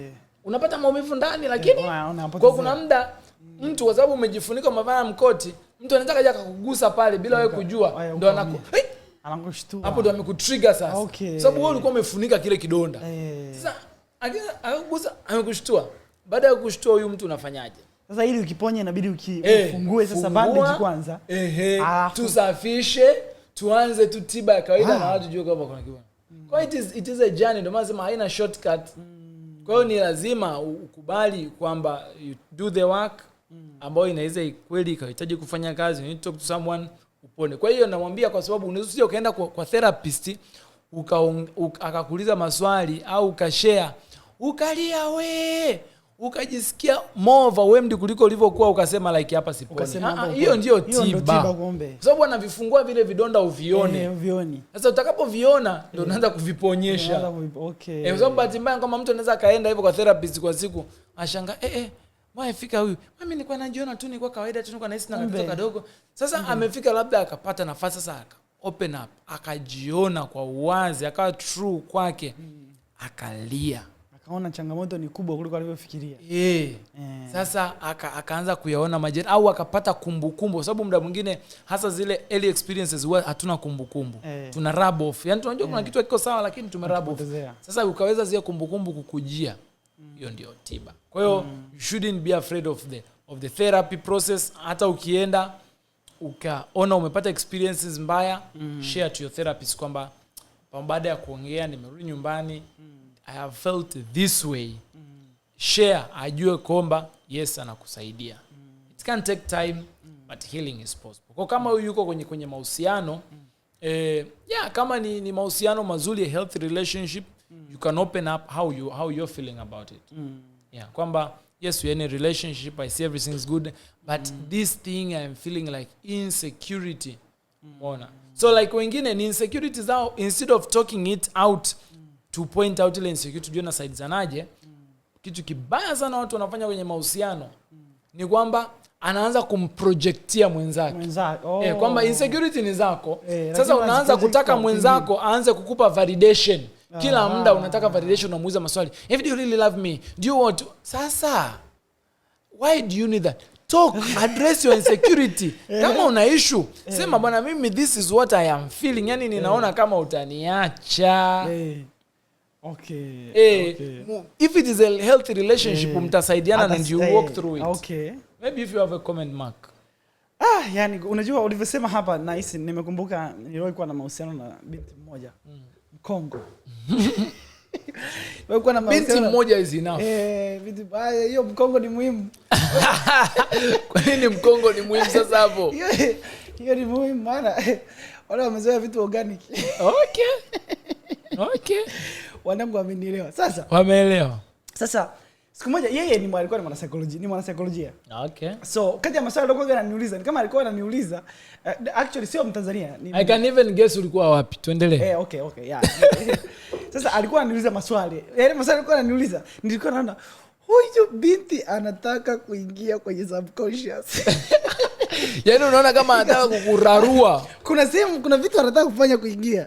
Sasa mimi sasa nilivyoelewa, nikaanza kama kuwa protective, kumpa majibu ya juu. Kwa sababu nilinotice. You became a bullshitter.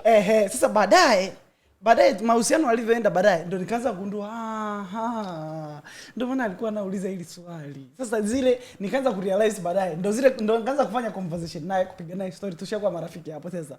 Ile zile guard zile unajua zile guard nishaziweka chini sasa, naanza kuzitoa sasa. Nishaanza kuzitoa. Umekubali kuwa vulnerable. And that is me I tell you, kama kwenye mahusiano and you guys cannot be vulnerable, that's not a relationship. Yaani vulnerability ndo kama hiyo, mtu uko kwenye mahusiano afu uwezi kujamba mbele ya namili yako. Yaani uweze unakaa unaficha. Kama kaushuzi yani, kama una issue huko ndani wako inakurarua share. Inabidi yani kama unaona kwamba you're not free to share. My friend, you guys in your relationship you have to do a lot of work. Kwa hiyo hicho ndo kipimo changu mimi. Kama nikiwa na mdada kwenye mahusiano alafu hawezi kujamba mbele yangu, najua kabisa kuna changamoto sehemu. Kwa hiyo unajibana. Alafu kiondoka ndo anapumua.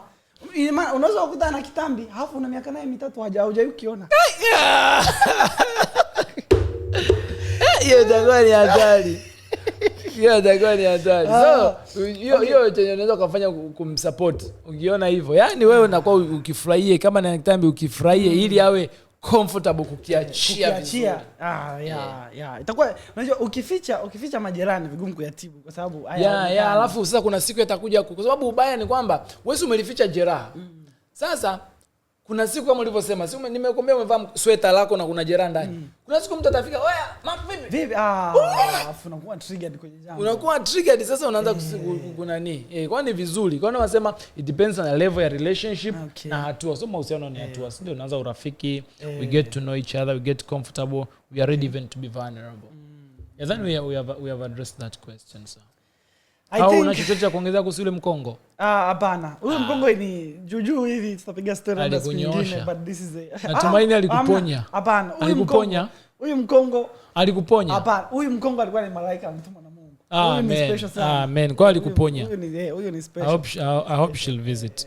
Kwa hiyo hapa unavyosema, mimi nahisi kwamba one of the things labda naweza nikaongeza kwenye hilo, japokuwa mimi sio mwana saikolojia, nakupa tu zinaniza za kigeto sana.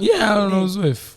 Ni I think wanaume waga tunajali sana mabinti ambao tunawapenda sana.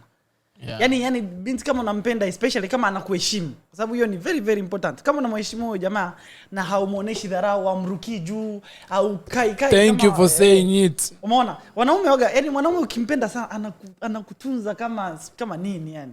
Yani kama imagine mwanaume anapendwa kama Mbosso anavyopendwa kwenye nyimbo zake zote. Ulikuwa wapi? Wakati anakuimbia. Sasa ukipenda hivyo. Kama unampenda boyfriend wako kiasi hicho, ukikaa naye chini na hakikisha sio tu unakaa naye chini unamwambia, "Alafu kuna kitu nataka nikwambie bana, kaa naye chini kama it's a serious thing, kama vile mmebook appointment ya kuzungumza." Make it very very serious. Yani kama ana vitu vya kufanya, labda anaenda kwenye mechi ya Simba na Yanga, mwambie kuna kitu nataka tuzungumze. Ukipata muda nataka tukizungumze. Akikwambia niambie sasa hivi, mwambie hamna, sio kitu cha haraka. Yani ni kitu ambacho nahitaji muda kabisa tukizungumzie kwa undani. Kwa kama ana akili ya kwenda kwenye mpira wa Simba na Yanga, in addition to that, you can even kuliko kwanza kumuumiza mwenzako kumwambia na kitu nataka tuzungumzie. You guys can plan a date. Kwamba okay, I want us to go for lunch or to dinner. So yani like mnaanza mkiwa very flexible. Mmeka zenu kwenye upepo fulani hivi, mmekula, mko easy free with each other. Then now you can talk about something. Sababu muda mwingine ukimwambia mtu kwenye mahusiano unasababisha kama kachangamoto ka afya ya akili fulani, ndio maana niambia sasa hivi, kwa sababu anakuwa anawaza muda wote. Simuone kuna vile vimeme vile kwamba maliza kufyeka hapo, nina mazungumzo na wewe. Aje mpaka nailikata, anaanza kukata nyasi kwa nailikata. Taratibu lazima maliza. Unashangaa tokea kipindi cha COVID mpaka sasa bado anafyeka. Kwa hiyo ni just prepare some comfortable environment, you guys have a dinner nini. Yes. So make sure relax. Yani yuko in a state kwamba anaweza kazungumza, sio unambombadi tu mtu mnapiga huko mshatupa swali lako. What the hell is this? Anaweza siwe genuine, lakini umetengeza mazingira mazuri. Ukaona sasa hapa let's go for a date. Alafu kuna kitu niligundua kuhusu wanawake. Hicho kitu nilikuwa sikifahamu. Okay. I'm not a very scientist. Hii kitu nilikuwa sikifahamu kabisa. Yaani hichi kitu it blew my mind nilivyogundua. Siku moja niko na huyu binti kwenye gari. Tumekaa, yeye yuko pale kwenye kiti, mimi nimekaa tunaenda. Sasa baadaye akaniambia kuna kitu anataka akaanza ile kama kufyonza fulani. Nikajua ana shida, nikamwambia una shida gani? Akaanza kuyamwaga sasa kulalamika. Yani mimi sio jana. Sio nini? Anamika vitu ambavyo havihusu mahusiano yetu. Vitu vyake tu huko na nili zake. Sasa mimi nikaanza kumshauri. Una uzoefu? Nikaanza kumshauri. Nikaanza kumwambia hicho kitu mbona rahisi sana. Hichi nikaanza kumshauri. Sasa hiyo ushauri ikageuka kuwa kesi. Nikasema mbona nini? Kumbe yeye hakuja kwangu kutaka ushauri. Amekuja kwangu kutaka ile validation ya mambo yake. So that is not just about women. Mimi sio msikilizaji mzuri. Ndio nikaanza kujifunza hapo. Kwanza hapo nikaanza kuwa msikilizaji. Mdada akija, kwa mfano hichi kitu ndo nimejifunza. Mdada akija ananielezea issue zake. Yaani ninachofanya nasema okay. Alafu naanza kumuuliza maswali kuhusu hicho kitu. Si mshauri, nina ushauri mwingi. Nina ushauri. Yaani ushauri unakuwa hapa. Ila naanza kumsikiliza nasema okay. Kwa hiyo naanza kumuuliza, naanza kutaka kujua zaidi, kuelewa zaidi. Mara nyingi najikutaga hiyo inamsaidia zaidi kuliko mimi kuanza kumwaga ushauri au kumwambia kitu ambacho nadhani Mark hiyo usiseme kama ni wadada. Human beings tulivyoumbwa, binadamu, we have a tendency tunataka kushare experience. Kwamba hichi ninacho experience mimi. Kumbe ni wote. Je, mtu mwingine pia anaweza experience kukielewa. So hata kama tuna individual differences, watu wanakuja kwa sababu wanataka kusikilizwa. Sasa mimi in a helping profession nina uzoefu. Kuna moments nimewahi kukaa na clients ambaye anakuja afa anaongea yeye tu. Mimi tunamuuliza maswali, anaeleza ilikuwaje na nini. Alafu baadaye kwa katika kuongea labda akalia, baadaye kama niko sawa. And sio kwamba yani so mtu ukiwa kwa mfano kama ndo unaanza kazi ya kupractice as a psychologist unaweza kuanza kuwaza sasa inakuaje au mimi nimemhudumia vibaya. Yeye alitaka kusikilizwa, umemsikiliza, umefanya kazi yako. Because layali kwenye maisha kawaida mtu atakusikiliza zaidi ya dakika 20. Yaani kwamba eti tu anakusikiliza 20 minutes wewe tu unaongea. It's very rare. Kwa hiyo cha msingi ni kusikilizana. So when people come to sikiliza, it's not that they are looking for advice. They want you to experience what they are experiencing. They want you to show empathy. Wewe uvae viatu vyao. Umeona? Ndio maana muda mwingine watu inakuwaga ngumu kama kuna moments kuna conflict of interest sababu unaona kama haraka unaweza kurukia kushauri, you state it kwamba okay sawa hivi so umemuuliza sikiliza okay what do you think. Kwa akitaka hata ushauri utaona kwamba atataka an insight. So sababu akimaliza kueleza atakwambia okay I would love to get an insight on this. So hivyo so ni watu wanahitaji zaidi kusikilizwa kuliko kuambiwa nini cha kufanya. Hata sisi shida ni kwamba tuni walimu sana wa maisha. Yaani we teach.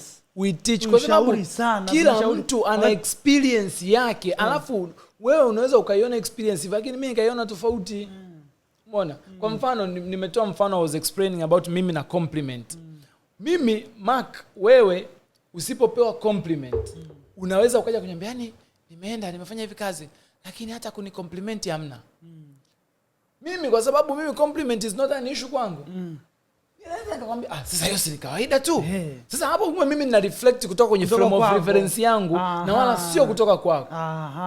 Ndio watu wanataka wasikilizwe zaidi uwaelewe wao kwa perspective kwamba okay so this is what you are feeling.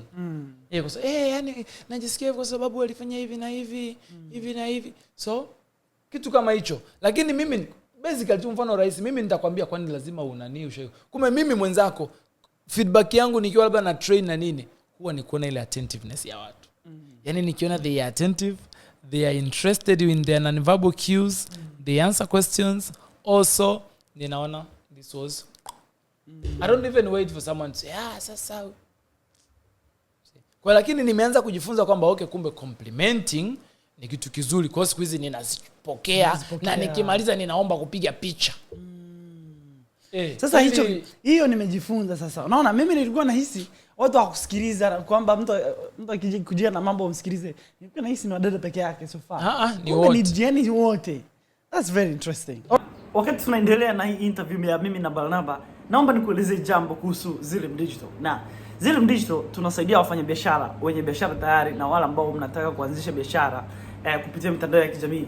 Tunakusaidia kufanya vitu vikuu vitatu. Cha kwanza, kama unataka kuanzisha biashara, tunakusaidia kuchambua wazo lako la biashara na kujua ni biashara gani bora ya kufanya mtandaoni na jinsi ya kuleta hiyo biashara mtandaoni ili uweze kuanza mauzo mapema iwezekanavyo. Iwe ni kundi kubwa la watu tunaofanya nao kazi ni vijana kuanzia miaka 24 mpaka miaka 35 ambao wanataka kuanzisha biashara za huduma. Okay, so kama kuna kitu ambacho umesoma chuo ambacho ungetamani kukibadilisha hicho kitu kuwa biashara, iwe ni accounting, iwe ni medicine, iwe ni biashara, iwe ni finance, chochote kile ambacho umekisoma, hata kama ni kilimo unataka kukiuza kama huduma, tunaweza kukusaidia kukibadilisha hicho kitu kuwa biashara mtandaoni. Na kumbuka, biashara ambazo zinauza bidhaa zinatengeneza pesa ndogo sana ukilinganisha na biashara ambazo zinatoa huduma. Kama sisi kazi tunayoifanya ya kufundisha, tunatengeneza pesa nyingi sana kuliko wale watu ambao wanauza vitabu vya kitu kile ambacho tunakifanya.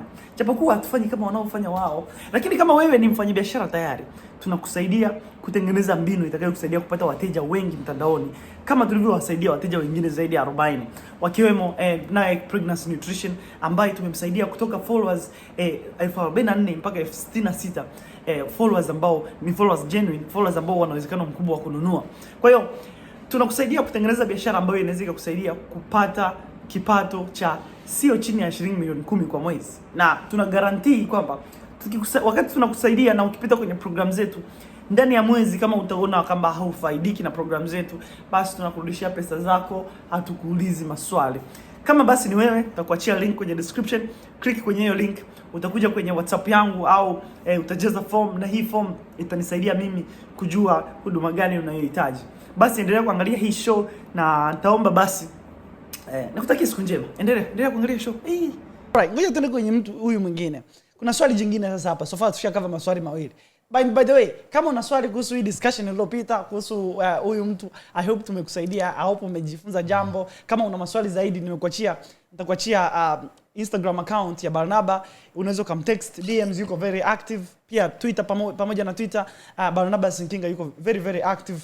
So you can always ask questions na atakujibu. Hata kwenye hii video you can put up comments, ukauliza swali, atakujibu full time. Now let's go to the next one. Huyu mwingine anasema kwamba hello, I have been so frustrated recently, especially to women who I truly love, but they don't respond to my texts or despise me. My heart grows with rage to take a revenge. I hurt their feelings but insulting them a lot till they weep and get sad. How can I deal with my situation? Mshauri wewe kwanza. Okay, huyu anasema yuko frustrated na wanawake kwa sababu hawajibu message zake, na wanawake nao wapenda hawajibu message zake na wanamdespise somehow. Kwa hiyo moyo wake unashikwa na hasira mpaka anaowapenda hawampendi. Anawapenda hawampendi, kwa hiyo hawajibu text zake na anapatwa na hasira mpaka anatamani kuchukua revenge. Kwa hiyo anaanza kuwa insult na kuwaumiza moyo na kuwaumiza hisia zao mpaka walie, ndio anataka kujisikia vizuri. Kwa hiyo anajiuliza ni deal vipi na hii situation. Unasema nianze ni mshauri? Wow. Ndugu yangu. Okay. Si una uzoefu wa mahusiano mama. Okay. Na hii ni podcast ya vijana. Yes. Okay. Ndugu yangu. Kwanza huyu kwa kuwa ni mwanaume, I have to tell you this. Okay? Wanawake ni viumbe tofauti na sisi. Na inabidi uelewe hilo jambo. Na wanawake mara nyingi waga hawatuelewi sisi wanaume.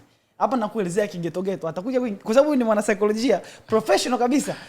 Japokuwa mimi nimesoma vitabu vya saikolojia, ila kidogo mimi ni mtu wa mtaani kama mpe kwa uzoefu. Huyu ni mwana saikolojia, kwa hiyo utamsikiliza zaidi kuliko mimi. Okay? Lakini mimi ninachohisi kwenye hili jambo, kama wanawake hawajibu message zako. Bro, cheka. Pole sana wanawake. Kama hawajibu message zako na unahisi kama wanakudespise, basi sometimes mimi nahisi kama hawa ni wanawake ambao tuseme tu sometimes unasema unajaribu kutaja neno lakini unajizuia. Ngoja nikuelezee tu. Labda hawakupendi. Sometimes unaweza kaisa hawana feelings na wewe. Na mara nyingi sana unakuta kwa sababu hichi kitu nimekuta ni very real. Okay?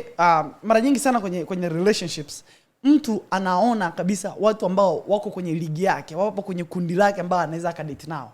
Sasa sometimes anaweza akajikuta kwamba wewe labda sio wa thamani, au anahisi kwamba wewe yeye yupo juu yako somehow, yani hafai kudate na wewe, ndio maana labda ajibu message zako. Kwa sababu angekuwa anahisi wewe uko na hiyo qualifications za kudate naye, basi angekuwa anakujibu text, angekuwa anakutafuta, angekuwa hataki kupoteza na vitu kama hizo. Na kama nimekwambia najibu kigeto sana, mwana saikolojia utamsikiliza.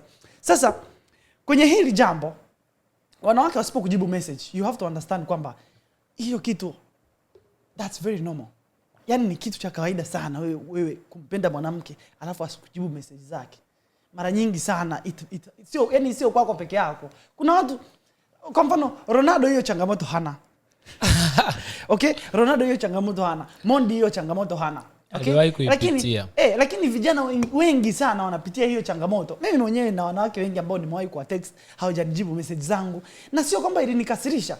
Na nawakubali sana, lakini sio kwamba ilinikasirisha. So what do you do?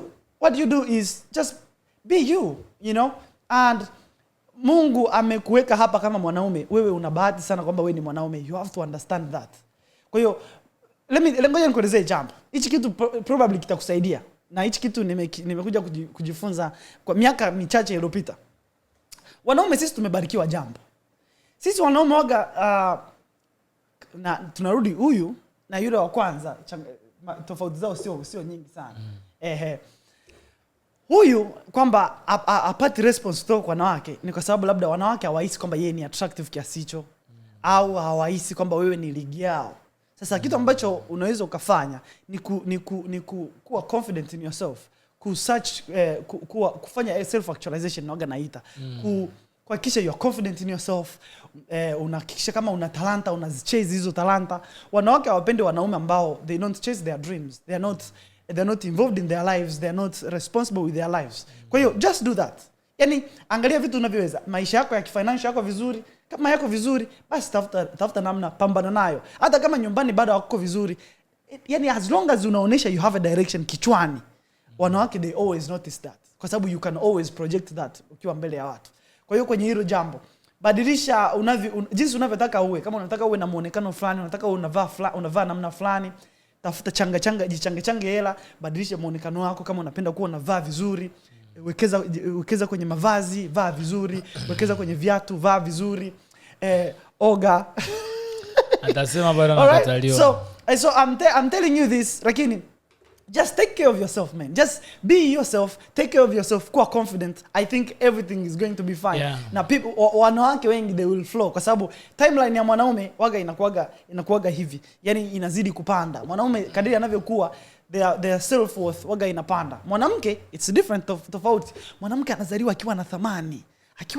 Mwanamke akiwa na miaka 21, 20 ngapi, she's lakini the way anavyokuwa kwenye sexual market, ile sexual market value yake anazidi kupungua kwenye soko, kwa sababu wanaume they look for younger women. Kwa hiyo na wewe mwanaume the more unavyo age, the more wanawake pia wanakutaka. So if you understand that, you keep taking care of yourself.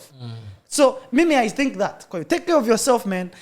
Be ambitious kwenye jambo ambalo unalifanya. Kama Mungu amekupa talanta, kimbiza hizo talanta. Wanawake watakuja, they will respond to your text. Kama sio hao, basi wengine watarespond to your text. I think that's going to be helpful to you, man. And it always works. Yani hakuna mwanaume ashaye kufanya hivyo na isifanye kazi. Sasa naomba nimwachie Mike mwana psychology. Naomba nianze na sehemu ya pili. My heart grows with the rage to take revenge. Wow. I hurt their feelings by insulting them a lot till they weep and get sad. How can I deal with my situation? Bro, we don't chase, we attract. We don't chase, we attract. Bro, nikuulize swali. Kama unampenda mtu bro, utamtukana? Hapana. Utamuumiza? Utataka apate maumivu? Eti bro, huyo ni mtu unampenda kweli? Unaulizwa mwanangu. Kwa sababu kama unampenda mtu, eti Mark, yani unampenda. Alafu mbona kama ni anawake wengi huyu? Yani kwamba yani amekuwa na kauka uzoefu. Sasa ngoja pengine yani anamtafuta huyu. Sasa unajua muda mwingine labda watu wana delay kujibu. Okay. Kuna ile nani yeye wako hasira. Mimi nampenda. Yani Jim si zangu. Unamtukana. Anafanya nini? Kwa mtu anaanza kuconfirm kwamba kumbe ndo maana bora hata nilimkatalia.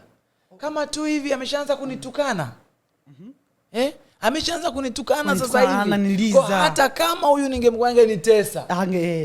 Kwa unakuta bro labda imekuwa experience yake hiyo. Akitoka kwa yeye anamtafuta mwingine. Amemdm, amemtext, ameomba namba, siku 2-3 nini anaongelea. Sababu sometimes women want to see if you are consistent and they want to like be sure kama you mean what you are saying. So kwa sababu hiyo that's what happens again. Umeona? Kwa hiyo unamtukana. So bro, kama unampenda mtu huwezi kumtukana. Kama unampenda mtu, na of course ninatokea kwamba tunaowapenda hawatupendi back.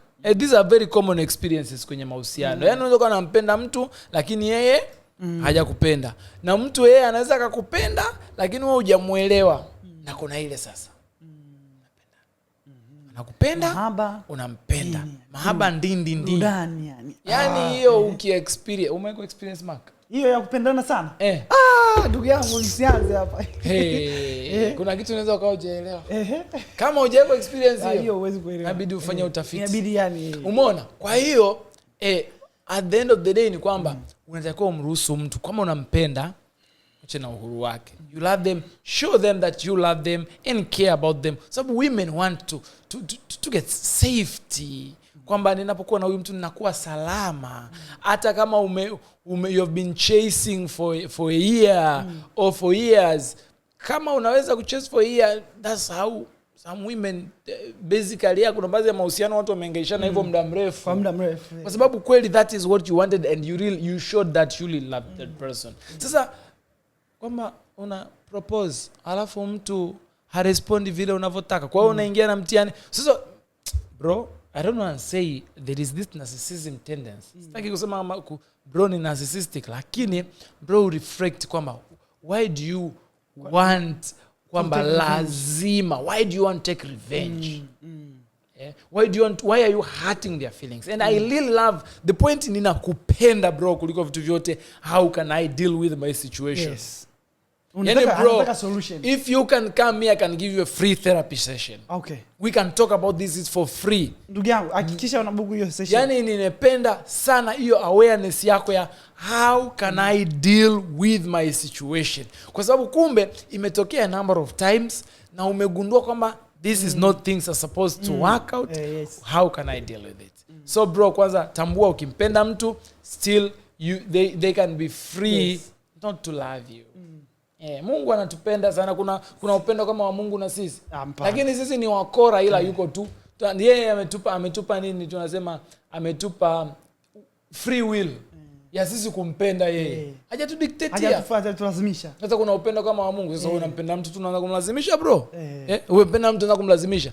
Attract. Don't chase, attract. Mark amelezea vizuri sana hiyo point ya attracting rather than a point ya chasing. Lakini if you love someone, you cannot hurt them bro. Yaani you don't unampiga mke wako sababu unampenda. Bro. Kwa hiyo kama hivyo tu unaanza kumuinsert. Kwanza unawafanyia emotional abuse. This is violence. Hapo kwenye hilo jambo. One of the things ambazo nimekuja kugundua kuhusu wanawake ni kwamba mwanamke waga yuko hivyo. yani tuseme umemtafuta kwenye mazingira ya kawaida. Ukimtafuta alafu akakuonesha ile kwamba wewe hapana au nini, asijibu message zako, alafu you are still sweet to them. Hiyo kitu inawafanya waone kabisa huyu mtu ambaye najaribu kumnaniri probably is safer than I think. Sasa wewe if you try to hurt them, then una validate ile kwamba huyu mtu kama ulivyosema, huyu mtu ndio maana nimemkataa. Yeah. You know? Kwa hiyo be sweet to them kwa sababu wanawake they are if you jui wanawake walivyo, wanawake they are these sweet humans. Japokuwa huku nje wanajivu kwa sababu nahisi labda kwa sababu ya feminism sijui lakini they always wanataka yani waonekane lakini moyoni mwao wanawake they are really sweet. Yani ni watu very sweet. Especially wanawake walio sweet, they are sweeter. So kama wewe if you treat them like that, treat them with how they are supposed to be, then they become what they are supposed to be. Lakini ukionyesha ile rage na kutaka kufanya revenge, then it kind of pushes them away also. Inavunja zile nafasi zako, chances zako za kuwapata. Uje kuwa na mtu anatafuta anamtext mwanamke kwa miaka 3, 4, 5, ndio mwanamke anakuja kukubali baadaye kupata burudani kote. Ndio anakuja kukubali. So but make sure kwamba you're not used as an option, huh? Yes. It shouldn't be an option for someone. Yes. You should make your relationship very clear. Kwamba you are in this relationship or you're not. Yeah. Sasa kwa hao ambao unasema you love them, kwanza ngoja nikuulize swali. This is very very important kwenye hii point. Mwanamke kwa perception na kwa kitu ambacho nimejifunza. Ni confused. Mimi naletea mahusiano, usifundishage mahusiano mimi. Ufundishaje mahusiano? Ila ni basi lakini wewe ni mwana saikolojia. Ukifanya kazi na vijana. Wewe ni mwana. Yani by default ukifanya kazi na vijana. Sasa mimi I work with vijana na napenda kwa mwana saikolojia vijana. By default hizi mahusiano hizi maswali haziishi. Okay. Swali ni kwamba wanaume sisi waga kwenye mahusiano. Na nimeona watu wengi pia mtandaoni wanasema wanaume sisi tuna interpret mapenzi yale, yani kitu ambacho tunakiona kama mapenzi kwenye mahusiano ni respect. Yani mwanaume akiwa respected na mwanamke ndio anaona kama anapendwa. Mwanamke akiwa taken care of na ile kuonesha sweetness ile na nini ndio anaona kama ndo mapenzi. Sawa? Kwa mwanaume it's the other way around. Yani kwa mfano mwanaume ukimwambia nakupenda mimi kwa mfano mwanamke akiniambia nakupenda naona good, ananipenda, lakini akiniheshimu naona okay, napendwa. Yani kwa mfano nimekaa anambia baby sweet, haonyesha ile respect plan, ndio naona kweli okay, napendwa. Lakini mwanamke, na nimewitness hii, mwanamke wangu mwanamke let's say ukimwambia unampenda, it's blank words, lakini unamuonesha ile care, unampeleka maeneo, mwanamke na usemi. Yes. Mbona na usemi? Nitakuja mleta kwenye podcast hapa mtashangaa. Nimechangaa bro, umesema mwanamke wangu bro na usemi. Nakwambiaje? Kwani yule wa Kongo huko? Sasa yule wa Kongo ni nani? Nishamwacha huko. Huyo wa Kongo ni kwenye maisha yaliyopita. Bro, mbona mwanamke na usemi? I say. Leo nimepata vitu. Ila mimi naomba ni clear. My sons are my nephews. Usije nilikuwa nataka nikuone kama utanichimba. Those are my nephews. Hii podcast ni ndefu sana. Those are my nephews. We kijana, mimi niko nil. Bira, wewe mwanamke mpaka umeweza una guts. Aisee mwanamke wangu kwenye hatua nzuri. Umeshaenda kwao. Wanakujua kwao. Nakwambia je, kidogo naenda kupiga goti. Basi unapiga goti unaenda kwao, hebu eleweka. Naenda kupiga goti yani. Goti. Hapo sawa, that one makes sense kwa sababu bro ulivyoisema mwanamke wangu. No, like what I was like okay, there's one lady, one man down here, one man down. Mtu ana imagine, can you imagine how she's feeling right now? Yuko anapata lakini sasa ubaya ni kwamba umesema mwanamke wangu ila sio nani. Still I'm thinking hapo. Anaweza kila kama ni anyway. Let me be positive. All the best bro. Asante sana. Asante sana. Kwa hiyo wanawake wanavyo interpret mahaba ni ile care ya kumjali mwanamke. They interpret that kama mapenzi. Na mwanaume anavyo interpret mapenzi, interpret mapenzi kwa lens ya respect. Unavyo mrespect mwanaume, anavyoona kama anapendwa. Mwanamke, the way you care about them and stuff. Japokuwa kuna yale mambo ya wanaita niliwahi kuulizwa hilo swali, mambo ya love language. Japokuwa kuna hayo mambo lakini hizi lens mbili za jinsi ambavyo wanaume na wanawake wanaona mapenzi. Kwa huyu jamaa anavyosema. So kwa sababu nimeuliza hili swali kwa sababu huyu jamaa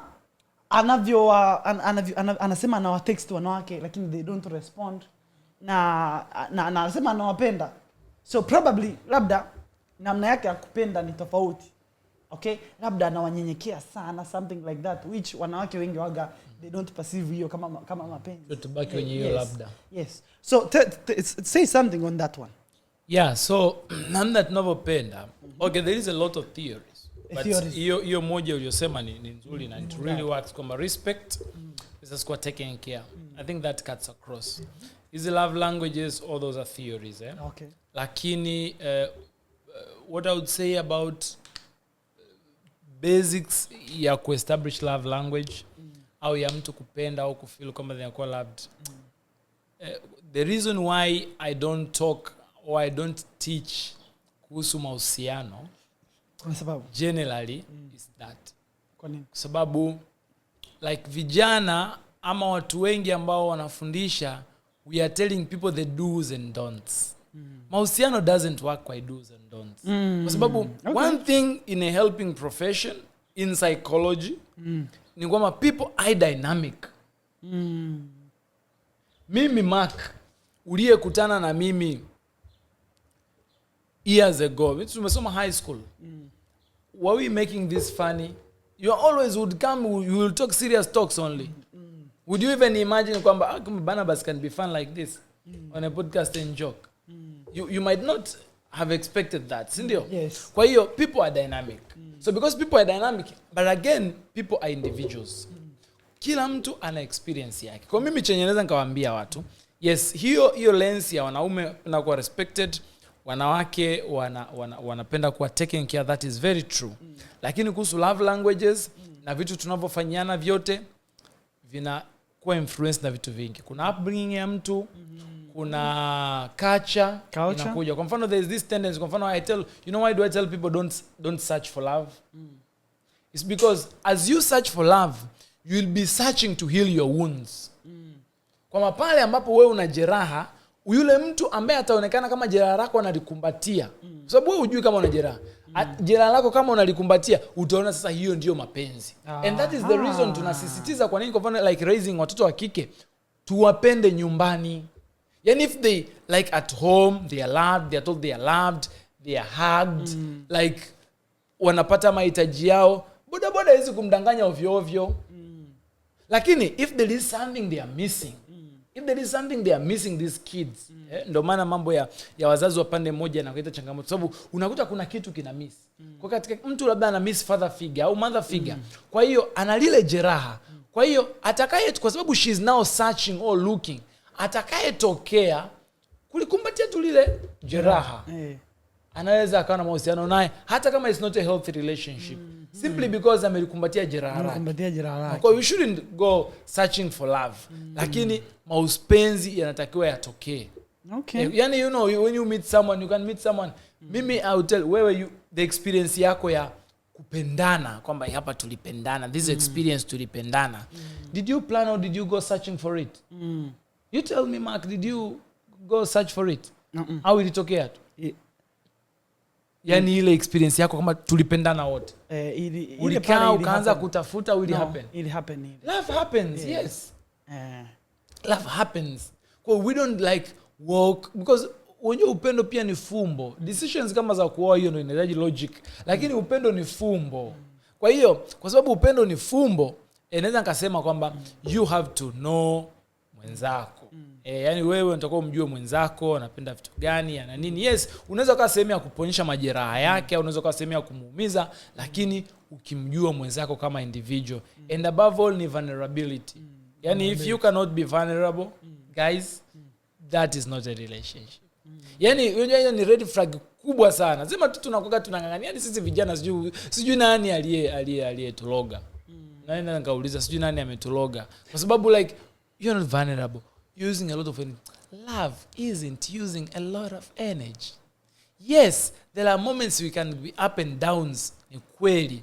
Lakini love should come naturally. Yeah, it should come, it should be natural, and you should be able to talk. You should be able to kwamba can you guys live together? That is what is very important. Sasa katika living together hapo sasa ndio kila mtu na matabia yake, ana manini you see kwamba you guys okay, sisi tukiwa na conflict, this is how we navigate conflict. Sisi tukiwa na nini, tukiwa labda huyu mwenzangu akiwa na low moods, this is how I navigate. Akiwa na hasira, this is how I navigate. We navigate this way and we move together. Kwa hiyo hata ile love language it is kachu. Ndio maana hata ukifanya ile test ya love language utaona kila mtu anakuwa na ya kwake. Sababu gani? Sababu ya upbringing. Malezi. Like there is what mwenzako ana value physical touch, huyu mwingine ana value kupewa zawadi. Okay. Umeona? Yeah, so ni hayo yote yanakuja yanaathiri upbringing kwa sababu na personalities pia zinaingia, lakini love is about two people. It's about two people, youth people see kwamba this is the healthy relationship, move. Lakini huyu ndugu yetu kwa kweli ni angalia kutana na watu. Unajua muda mwingine unakutana anawafuata watu DM na I don't wanna judge, lakini I'm just trying to offer a suggestion, meet people naturally, build a rapport, you know, because ukienda like unajua like am you too wanting, big chance unakataliwa. Too wanting, unataka kunifanya nini? Unataka kwangu, unasisitiza sana, mbona huyo like you know, so it's Sharukan wa Sharukan sana yani wewe mtu umemuona tu umemuona sijui mtandaoni unaanza kutiririka kama message kweli like it. Anyway, natumaini tutakuwa tumesaidia ndugu jamaa na marafiki. So I think you've seen like, so in summary just believe in yourself, live your life ukiwa na purpose, then you'll solve a lot of those problems. Lakini pia you should be loving instead of kutaka kutake revenge. Try to heal from that. Tafuta namna ambayo you should heal from the fact kwamba ukipata negative feedback toka kwa wale unao text, then you feel ile rage. There is something there, you should work on that. And amesisitiza kwamba if you want to work on it, it's going to give you a free help. Mwana psychologia ambaye is my great friend, so ndo maana we are here on this podcast. Lakini pia this is our podcast. This is our podcast. So we have another question, my friend. The last one, this is the second from last. So yes, anasema kwamba to a brief. Yes, nabii to a brief kwenye hii kwa sababu time has gone pia. Lakini it's nice to have a long podcast kwa sababu we always tunakutana a few times. So anasema kwamba if you are in a relationship and then mkaachana, would you give that person another chance ikiwa atarudi? Ikiwa anataka kurudi? If yes, why? And if no, why? It depends. Your yes should have a reason. Yes. And your no should have a reason. Should have a reason. Yeah. Okay. Yani ameshajijibu. Okay. Yani mimi sitaki kumwambia kwamba eti mkishaachana ndo my friend. Watu wanakuaga na ups and downs. Kuna hadi wanandoa ambao wali separate for years. Wakaja wakarudiana na wakaendelea kulea familia yao and they live happy ever after. Kwa hiyo hizi mambo za mahusiano hizi ndo maana naambia the reason kwamba spend do's and don'ts. Yani wewe situation yako unaweza ukarudiana na mtu, wewe lazima urudi uconsider kwamba okay, huyu mtu tuliachana kwa sababu gani? Were they valid reasons? Were they genuine reasons? Did we navigate the conflict, or was it the best choice for us? Au ilitokea chance ni utoto? Si ndio? Okay, now we are coming back to this. Is there clarity of what we want? Unaona? Au tu amerudi labda kwa sababu anataka kunitumia. So these things should be very clear with you. Amekumisi sana. Amekumisi. You just like you guys vijana say kupasha viporo, is it the aim? Kwamba amekutafuta kwa sababu anataka kupasha kiporo. Umeona? So lazima iwe very clear.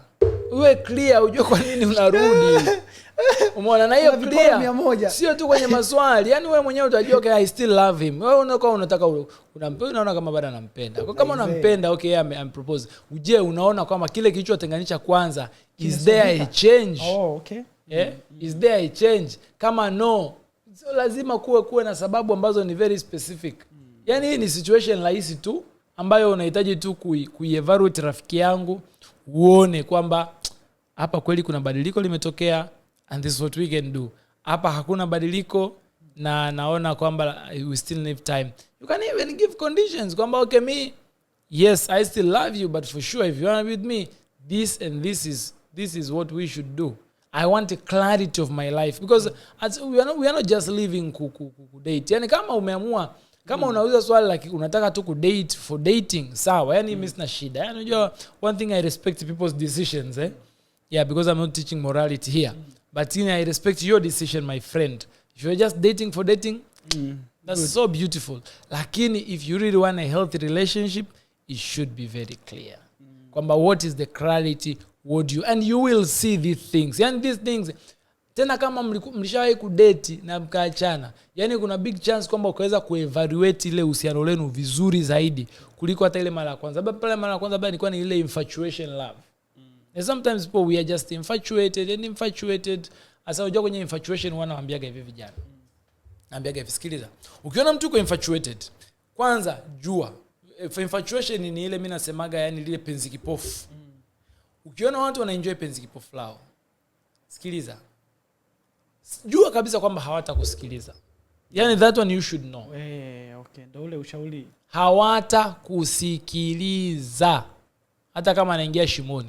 Lakini simuache. Muambie kwamba I see this thing is not healthy, lakini if you choose it, it's okay, but you should remember kwamba niliwahi nilikwambia kulikoni msimwambie alafu sema sasa angenoaje alafu mambo yaje kuharibika.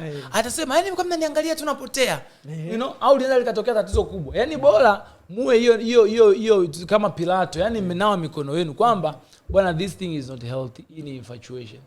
Wewe mwambie kwa mara nyingi tukiwa kwenye infatuation, hata mimi nikiwa kwenye infatuation nina sioni wengine wanaweza wakaona wakaevaluate situation vizuri zaidi. Ndio maana hata mambo ya ndoa unaona zamani wazee familia sikuwa zinahusishwa.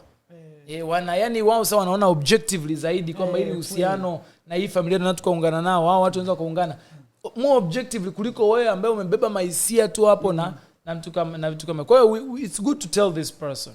Kwa na wewe kama unataka kurudi, evaluate the situation, know why, lakini clarity of things are very important. If you're just dating for dating, sawa. Yeah, no problem. Me, it's your decision of life. Lakini if you read, it's always good to have clarity. Vijana, yani mimi siwashauri tu hivyo vingine, lakini it's always good to have clarity.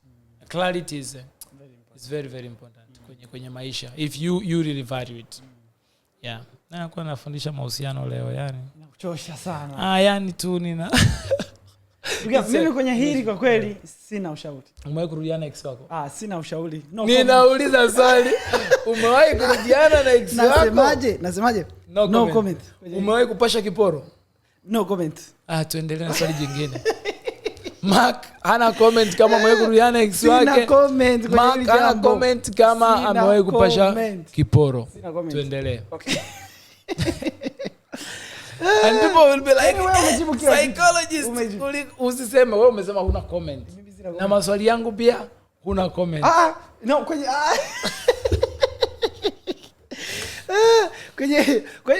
hili. Mimi umejibu vizuri, umeenda deep. Kwa hiyo hiyo ni pass. Haya, anasemaje? Hey Barnabas, mwanaume kutokuanzisha mazungumzo kwenye mahusiano most of the time, je, ni kwa sababu hana upendo kwa mwanamke aliye naye? Wewe unaonaje? Wewe unaanzaga mahusiano? Ili naweza nikazungumza. Haya. Ya undo uwanja. Tawale. Okay, kwa hiyo anasema mwanaume kutokuanzisha mazungumzo kwenye mahusiano most of the time, je, ni kwa sababu hana upendo kwa mwanamke aliye naye? Na mimi nina theory kadhaa kuhusu hili jambo la mwanaume kuanzisha mazungumzo kwenye mahusiano. Theory mbili. Theory ya kwanza ni kwamba, niziandike hapa kama nina theory mbili. Theory ya kwanza. Theory by Comehanghere. Yes, theory ya kwanza ni kwamba wanaume wengi kwenye mahusiano mostly na sijui sipo kwenye ndoa, lakini I think lakini una mtu wako probably nafanya kazi. Wanaume wengi nahisi hawazungumzi kwenye mahusiano kwa sababu mara nyingi wakizungumza yani hayo mazungumzo yanakuja kuwarudia. Yani kwa mfano ukiwa vulnerable ukasema jambo, mimi waga hivi, au ukaonesha some sort of emotional whatever conversations. Naonekana mbona wewe ni mraini sana. Au mwanamke kwa kuwa wanaume they want masculine men ambao yani akiumia yani anatoka naye pale kama jambazi yani yani hawataki ile mwanaume ambaye anaweza kuzungumza. Mara nyingi wanaume wanachukuliwa hivyo, so they just keep it to themselves. Na ndio maana I think ndio maana wanaume wanahitaji kuwa na close guy friendships, yani zile za mwanangu, yani mwana ambaye you have story, mnapiga story, unamueleza kuhusu mambo yanayojiri, mambo unayoendelea nayo emotionally, mnapiga, kwa sababu wanaume tunazungumza, wanangu yule dem fulani yule, yule dem mwanangu anasumbua kisela, yule akamwambia yule alikufanya nini tena, yule achana na yule, ni mshenzi kweli, jana alifanya hiki na hiki. So I think that works better. Japokuwa tunasemaga usiseme maneno negative kuhusu mpenzi wako and stuff, lakini conversations za kuhusu mahusiano yako, kuhusu your emotional state kwa marafiki zako, I think that's really really healthy. Kwa hiyo wanaume wengi waga wazungumzi, I think kwa sababu wakiwa vulnerable wakasema jambo, wanachukuliwa in a negative way, au hata wasipochukuliwa in a negative way yanachukuliwa, then baadaye yanakuja kurudishwa usoni mwao pale ambapo mwanamke anakuwa na hasira siku moja. Hiyo theory yangu ya kwanza. Theory ya pili ni wanaume waga unakuta kama hazungumzi, mara nyingi kama hazungumzi, mahusiano yenu sio deep kiasi hicho. Yani you don't sit ukiachana na ile kufanya labda mapenzi and kuondoka na basi. Yani hamkai chini mkazungumza, mkaingia deep kuzungumzia maisha yani. Kwa sababu kama mnaingia deep kuzungumza kwenye maisha, mimi nimeona wanaume wengi ambao wako kwenye mahusiano na wapenzi wao. Na hichi kitu nahisi nilikiona mtandaoni. Walikuwa wanasema mwanaume akifiwa na mke wake, yule mwanaume mara nyingi waga anakuwa depressed sana yani. Wengi waga wanaishia kufa kutokana na ile kumpoteza ile loneliness. Mwanamke akifiwa na mume wake, mara nyingi wanakuaga sawa yani, at the end of the day wanakuwa na marafiki wengi. Yes. Kwa hiyo my theory ni kwamba mara nyingi unakuta you are not deep, mahusiano yenu sio deep kiasi hicho. Brother, mpaka una derive theory. Mpaka una derive theory.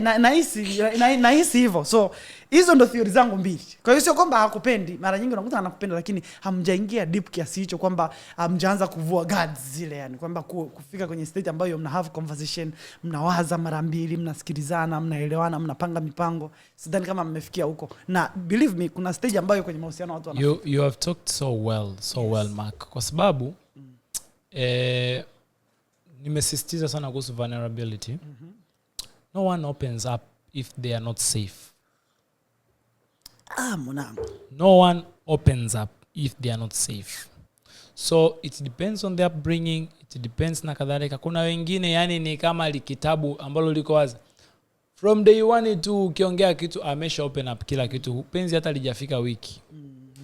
So it depends. Kwa hiyo mara nyingi kwa mahusiano kuna it will take time mpaka mtu feel safe, lakini still lazima tuje tukumbuke hapa pia kuna cultural influence to vulnerability. So tumekuwa katika tamaduni ambazo hazi support sana vulnerability hasa ya wanaume. So tamaduni zetu ni zile ambazo mwanaume atakuwa imara na nini. Kwa hiyo unakuta mwanaume ni ngumu sana muda mwingine pia kuvua gadi. Kwa hiyo usisome theory au usisikilize theory za mahusiano ya watu wengine. Ndio maana nasema mwisho wa siku kwamba it's about you guys. Do you feel that this thing is healthy? Kila mtu ana enjoy. Yaani usianze kulazima, sababu nimesema vulnerability is important, sasa ukaanza ukafika leo kwamba hivi kwa unajua wewe hata uniambie mambo yako. Haukafahamu na no. Hii ni culture. These things they are also cultural somehow. Yes. Kwa hiyo kwa sababu wazee wetu unaanza kukuta walikuwa hawazungumzagi intimate hii communication. And still families were being sustained. After kila kitu kilikuwa kinaenda vizuri, tumekuwa kwenye hizo familia and it was fantastic. Sasa tusilete sana ya kuambiwa. Ndio amesema lens ya uhusiano ni kwamba you guys, is this your relationship? Do you feel healthy? Are your needs being met? Mwenzako ana meet needs na mnaweza mkanavigate pamoja, mkazungumza yale ambayo ni ya msingi, mkaendelea. Umeona? Kwa sababu level ya vulnerability pia inatofautiana na culturally, lakini familia, experiences. Unaweza kukuta mtu aliwahi kujaribu kuwa vulnerable, akala kitu kizito. Unaona? Yes. Akaamua kurudisha gadi zote. Umeona? Kwa hiyo it takes time. It takes time. Nawasema communicate kwangu mimi, na I would say you guys, are you communicating? Mnaweza mkacommunicate jambo likaisha, mkasikilizana. Kama mna conflict among you, mnaweza mkainavigate ikaenda vizuri. Kama mna any issues still, can you guys be able to handle them? Are you guys kila mmoja na feel kama needs zake zinakuwa met? Hivyo ndio vitu vya msingi. Easy vulnerability, yes, they come, na hicho ndio kilele kabisa cha mahusiano, kwa sababu hamna mtu unaweza kwa mfano ukawa vulnerable naye kuliko mwenza wako wa ndoa. Unajua mwenza wa ndoa, muda mwingine watu walivyokuwa tunavyokuaga tunashangaza sana, kwa sababu tunafanya physical vulnerability, emotional ndio tukajilinda. Hivi mtu ambaye unaweza kulala naye uchi. Imagine usiku wote uko uchi. Umelala unakoroma. Yes. Na yuko pembeni. Hivi niambie, kuna level ya vulnerability zaidi ya hiyo duniani? Umelala fofofo. Yaani kuna level ya vulnerability kuliko hiyo duniani. Wewe niambie. Yaani umejiexpose hapo, umelala fofofo unakoroma. Huyo mtu sana anataka kufanya chochote. Sasa hakuna level kwa watu physical vulnerability wanaweza kufikia, lakini emotional vulnerability wanapiga gadi. Kwa hiyo it depends on how you guys are navigating. Kikubwa, needs are being met. You can navigate together. Kama kuna changamoto, kuna nini, mnaweza mkaa na visions na plans together. You talk things through. Sio lazima yaanzie mazungumzo, kuna personality issues pia. Mbona kwa wewe kama una mazungumzo, swala ni kwamba je, do you guys usually learn how to communicate? Kwa sababu some people say mimi bwana sio mzungumzaji mzuri. Yes, even with personality, lakini kuna issues ambazo lazima tujifunze kuzungumza. Si ndio? Like important decisions. Yaani hata kama wewe sio mzungumzaji mzuri, lazima ujifunze kufanya nini? Kuzungumza. Hakuna option. Kwa hata kama wewe sio, you're not like a talkative woman, it's okay. Kwa hiyo hichi sio kigezo cha kusema kwamba huyu sasa labda hanipendi au nini. Hapana, it just depends, na kuna guard, kuna mambo mengi, watu wana experiences, kuna personalities zinaingia hapo, lakini cha msingi ni kwamba let the needs for each other being met, and you guys should be able to navigate issues together. Hiyo ndio cha msingi. Mkiweza kufikia huko kwenye emotional vulnerability, mwanangu mpo kwenye stage kubwa sana. Mwanangu umetisha. Kama mimi mwanangu, kama siwezi kukwambia nikiwa vulnerable, dalili kubwa kwanza sijawa safe. Okay. Yeah. Especially kwanza hasa especially kwa women, it is very easy for them to be vulnerable. Kwa sababu culturally it was being encouraged. Yeah. Kwa hiyo ukiona hata mwanamke wako hawezi kuwa vulnerable, umepigwa. Mimi nahisi personal experience. Mimi nikishakuwa na mwanamke nakuaga nahisi, kwa sababu waga na wivu sana, magugu natafuta lile gugu zuri. Sasa nikishapata gugu langu safi lile, nakuaga vulnerable mapema sana. Sema sasa siku ikitokea hiyo vulnerability ikanipiga usoni mapema tu, yani hata kuja kunisikia tena yani na hiyo ni ngumu sana mimi kunikuta eti nimerudi. Yani umenikumbusha kitu cha msingi sana. Despite hiyo safety nayo izungumzia sasa. Yani mtu usitumie vulnerability ya mwenzako against yeye. Ndio umeongea. It will never work out, my dear brother and my dear sister. Yani hata kama mmeachana, mimi naambia I tell young people, especially those with dreams, if you are kijana mwenzangu, dear rafiki, and you have dreams, look even whom are you dating. Ini kitu cha msingi sana. Sababu usije mkaachana alafu mtu anaanza kukutangazia huko vulnerability zako zote, huyu yuko hivi yuko. No, date mtu ambaye ni mature, hata anaweza akajiheshimu na akakuheshimu. Yani kwamba hata kama you guys mna issue nzito, mnaweza mkanavigate. Ndio maana nasisitiza sana, how can you guys navigate? Umeona? Sababu sio na date mtu ambaye yeye vulnerability yako anaweza tu akatumia kama silaha. Kwa sababu bahati mbaya ni kwamba we can't be in relationships ambayo mtu anakupiga. Sasa akianza kutumia kama silaha vulnerability yako, siku hizi kuna mamitandao. Una dream yako, Mark, unataka kuja kuwa president of the United Republic of Tanzania. Alafu kuna kajama, kuna cute kamoja uliwahi kudate nako. Na ukakaambia. Na labda mkatofautiana na labda ulikuwa very vulnerable. Sasa ndio kaja kutumia ile, you know. Kwa hiyo nasema ni vizuri kuwa kwenye healthy relationship, kwa sababu hivi vitu vina long term effects. Sasa hivi na hii ulimwengu wetu, yani hivi vitu vinaweza vika come around. Kwa hiyo ni vizuri hata unavyo date. To date jamani, watu ambao wanajiheshimu, na wewe kaka jiheshimu, na wewe dada jiheshimu. Ni muhimu sana kwa sababu mtu atakuwaje vulnerable, anakuona wewe ndio kama ile yaani kuna watu yani mambo yake yote kila mtu yani hawezi kujua hata kama hapa nisiseme. Anasimulia kila mtu. Sasa mtu atakuwa vulnerable kweli na wewe. Naambiwa kitu leo, kesho kwenye podcast unakisema kama mimi. Unakuja hapa, jamani guys, kuna kitu nimeambiwa jana na baby wangu. Yani kesho Mike, okay guys, kama mimi unawakusanya. Umeambiwa kitu usiku, kesho yake unapost. Nitakuwa na kikao na waandishi wa habari. Nitakuwa na waandishi au kesho nitaingia live. Utakuwa live kuanzia muda fulani mpaka muda fulani. Yani jamani, au unaanza kupiga vijembe. Tujifunze basi. Vulnerability is about safety. So if you are providing that safety, it's very very important. Very important. Yani it's very important. So I think Barnabas, maswali yameisha, na kwanza tuwashukuru wote ambao wametuma maswali. Na tunaomba mzidi kutuma maswali. We are going to have another podcast obviously kwa sababu sisi ni marafiki kabisa, na we'll always have these, and this is actually fun to do.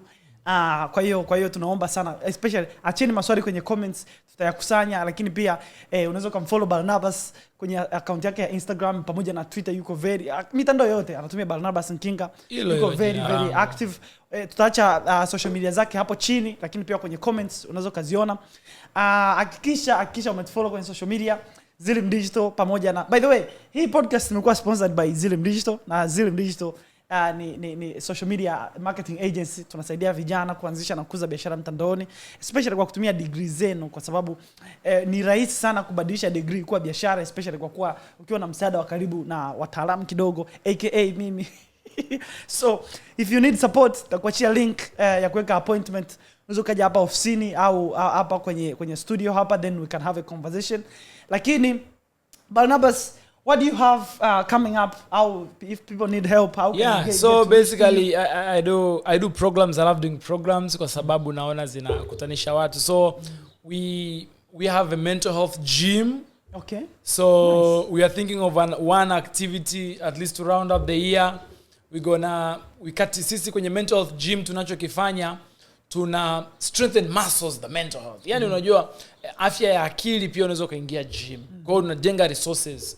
So we have the mental health gym and the Tanzania Counseling Academy. That is my endeavor ambayo tunafanya na marafiki. So inshallah this month, next month or early January tutakuwa na physical activity ya hiking ambayo itakuwepo kwenye our mental health gym kwa ajili ya kucultivate perseverance na growth mindset. Kwa sababu watu wajua kama unajua unavyo hike ile changamoto kutanazo ndio perseverance na growth mindset inakuwa cultivated hivyo. So we would follow pages zetu, kutakuwa na activity, but next year again we will expand membership to our mental health gym club. So far sasa hivi tuna 31 members of our mental health gym club. If you want to be a member, you must do at least one course, which is usually so cheap. Okay. At least one course to 3 levels, lakini at least one level huo umefanya kuwa member wa our mental health gym club. Lakini you can also be a friend for our mental health gym club. You just join in events or our free sessions here and there. Ni muhimu sana. You can just join, you know. So how can they join? Yeah, so with the friendship, so when you follow in my socials, and I think you can give them my numbers. All right. So I'm free to share the contacts. So I can give them the link to join the friends. Unaweza namba yako ya simu. Yeah, so my number is 0775 670 113. Okay. So 0775 670 113. 113. Okay, that's good. So so we can send you a link to be the friends for the TCA mental health gym. Tunataka tuanze gym ni muhimu. Unakuja, yani sio kwamba uko distressed au una matatizo, lakini unakuja tu kufanya mazoezi kule, unajenga growth mindset, unajifunza self regulation, unajifunza kuwa purpose in life, unajifunza gratitude, unajifunza post traumatic growth, etc. Hiyo, and we share real experience. So we'll have physical activities what tunafanya, but our gym we do it online alafu tunakuwa na some physical sessions ambazo ni one-on-ones. So it's coaching. So we call it an academy because we identify ourselves as coaches, and Barnabas Nkinga is the holistic well-being coach. Kocha wako wa ustawi kamili. That's good. Good. Hongera sana. Now, before we leave sasa. Ulisema sijakuletea zawadi kutoka Marekani. Really? Sasa kabla hujashangilia. One of the things ambazo ninashangaa sana. Na waga mimi ni mpenzi sana wa vitabu, as you can tell. So waga nikiwapa marafiki zangu vitabu, waga na vikuta barabarani vimechanwa. I have a library like yours. Nataka hichi kitabu kiwe kwenye library kangu unaweza kuwa nikakubwa. Ni kakubwa. Yeah, ni iko serious. Nataka nifanye pia expansion hapa. I need a lot of books. Nataka niongeze shelf nyingine kama hii. Side ya library ambayo itakana vitabu tu. That's good. Nataka vitabu 1000, so if you are selling books action na nitafuta DM na niuzia vitabu. Sasa hichi kitabu ni kitabu chetu mimi na wewe. Hapo ndo hutakipoteza. You will know how much I value this book. Okay? So this book is wow.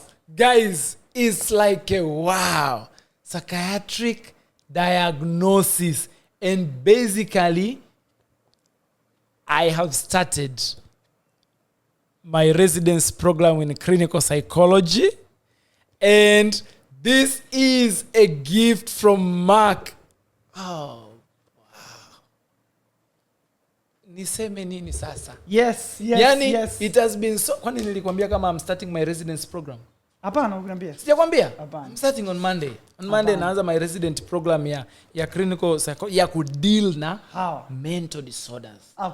So I've been helping people as a counselor, and now I want to go deep to help them in therapy, zile matibabu ya muda mrefu, wale watu wenye changamoto za kudumu, kuweza kuwasaidia watu wenye magonjwa ya akili, and this is timely. I don't even know how to say about it. That's good. How to say about it. Yeah. Hongera sana. Hichi kitabu nimekitoa mji ambao kuna mji niloka. Ule mji nina story kubwa na ule mji. Kulikuwa na library kwenye ule mji ambao nilikuwa naenda every time. Natafuta vitabu ambavyo navipenda sana, nawaza vitabu ambavyo huenda nisije kuvitumia ila marafiki zangu wanaweza kuvihitaji. So this is one of those books. Nikasema this book is special for my friend Barnabas Nkinga. Lakini sasa ngoja nikiautograph hichi kitabu. It's very very important. Yes. Okay.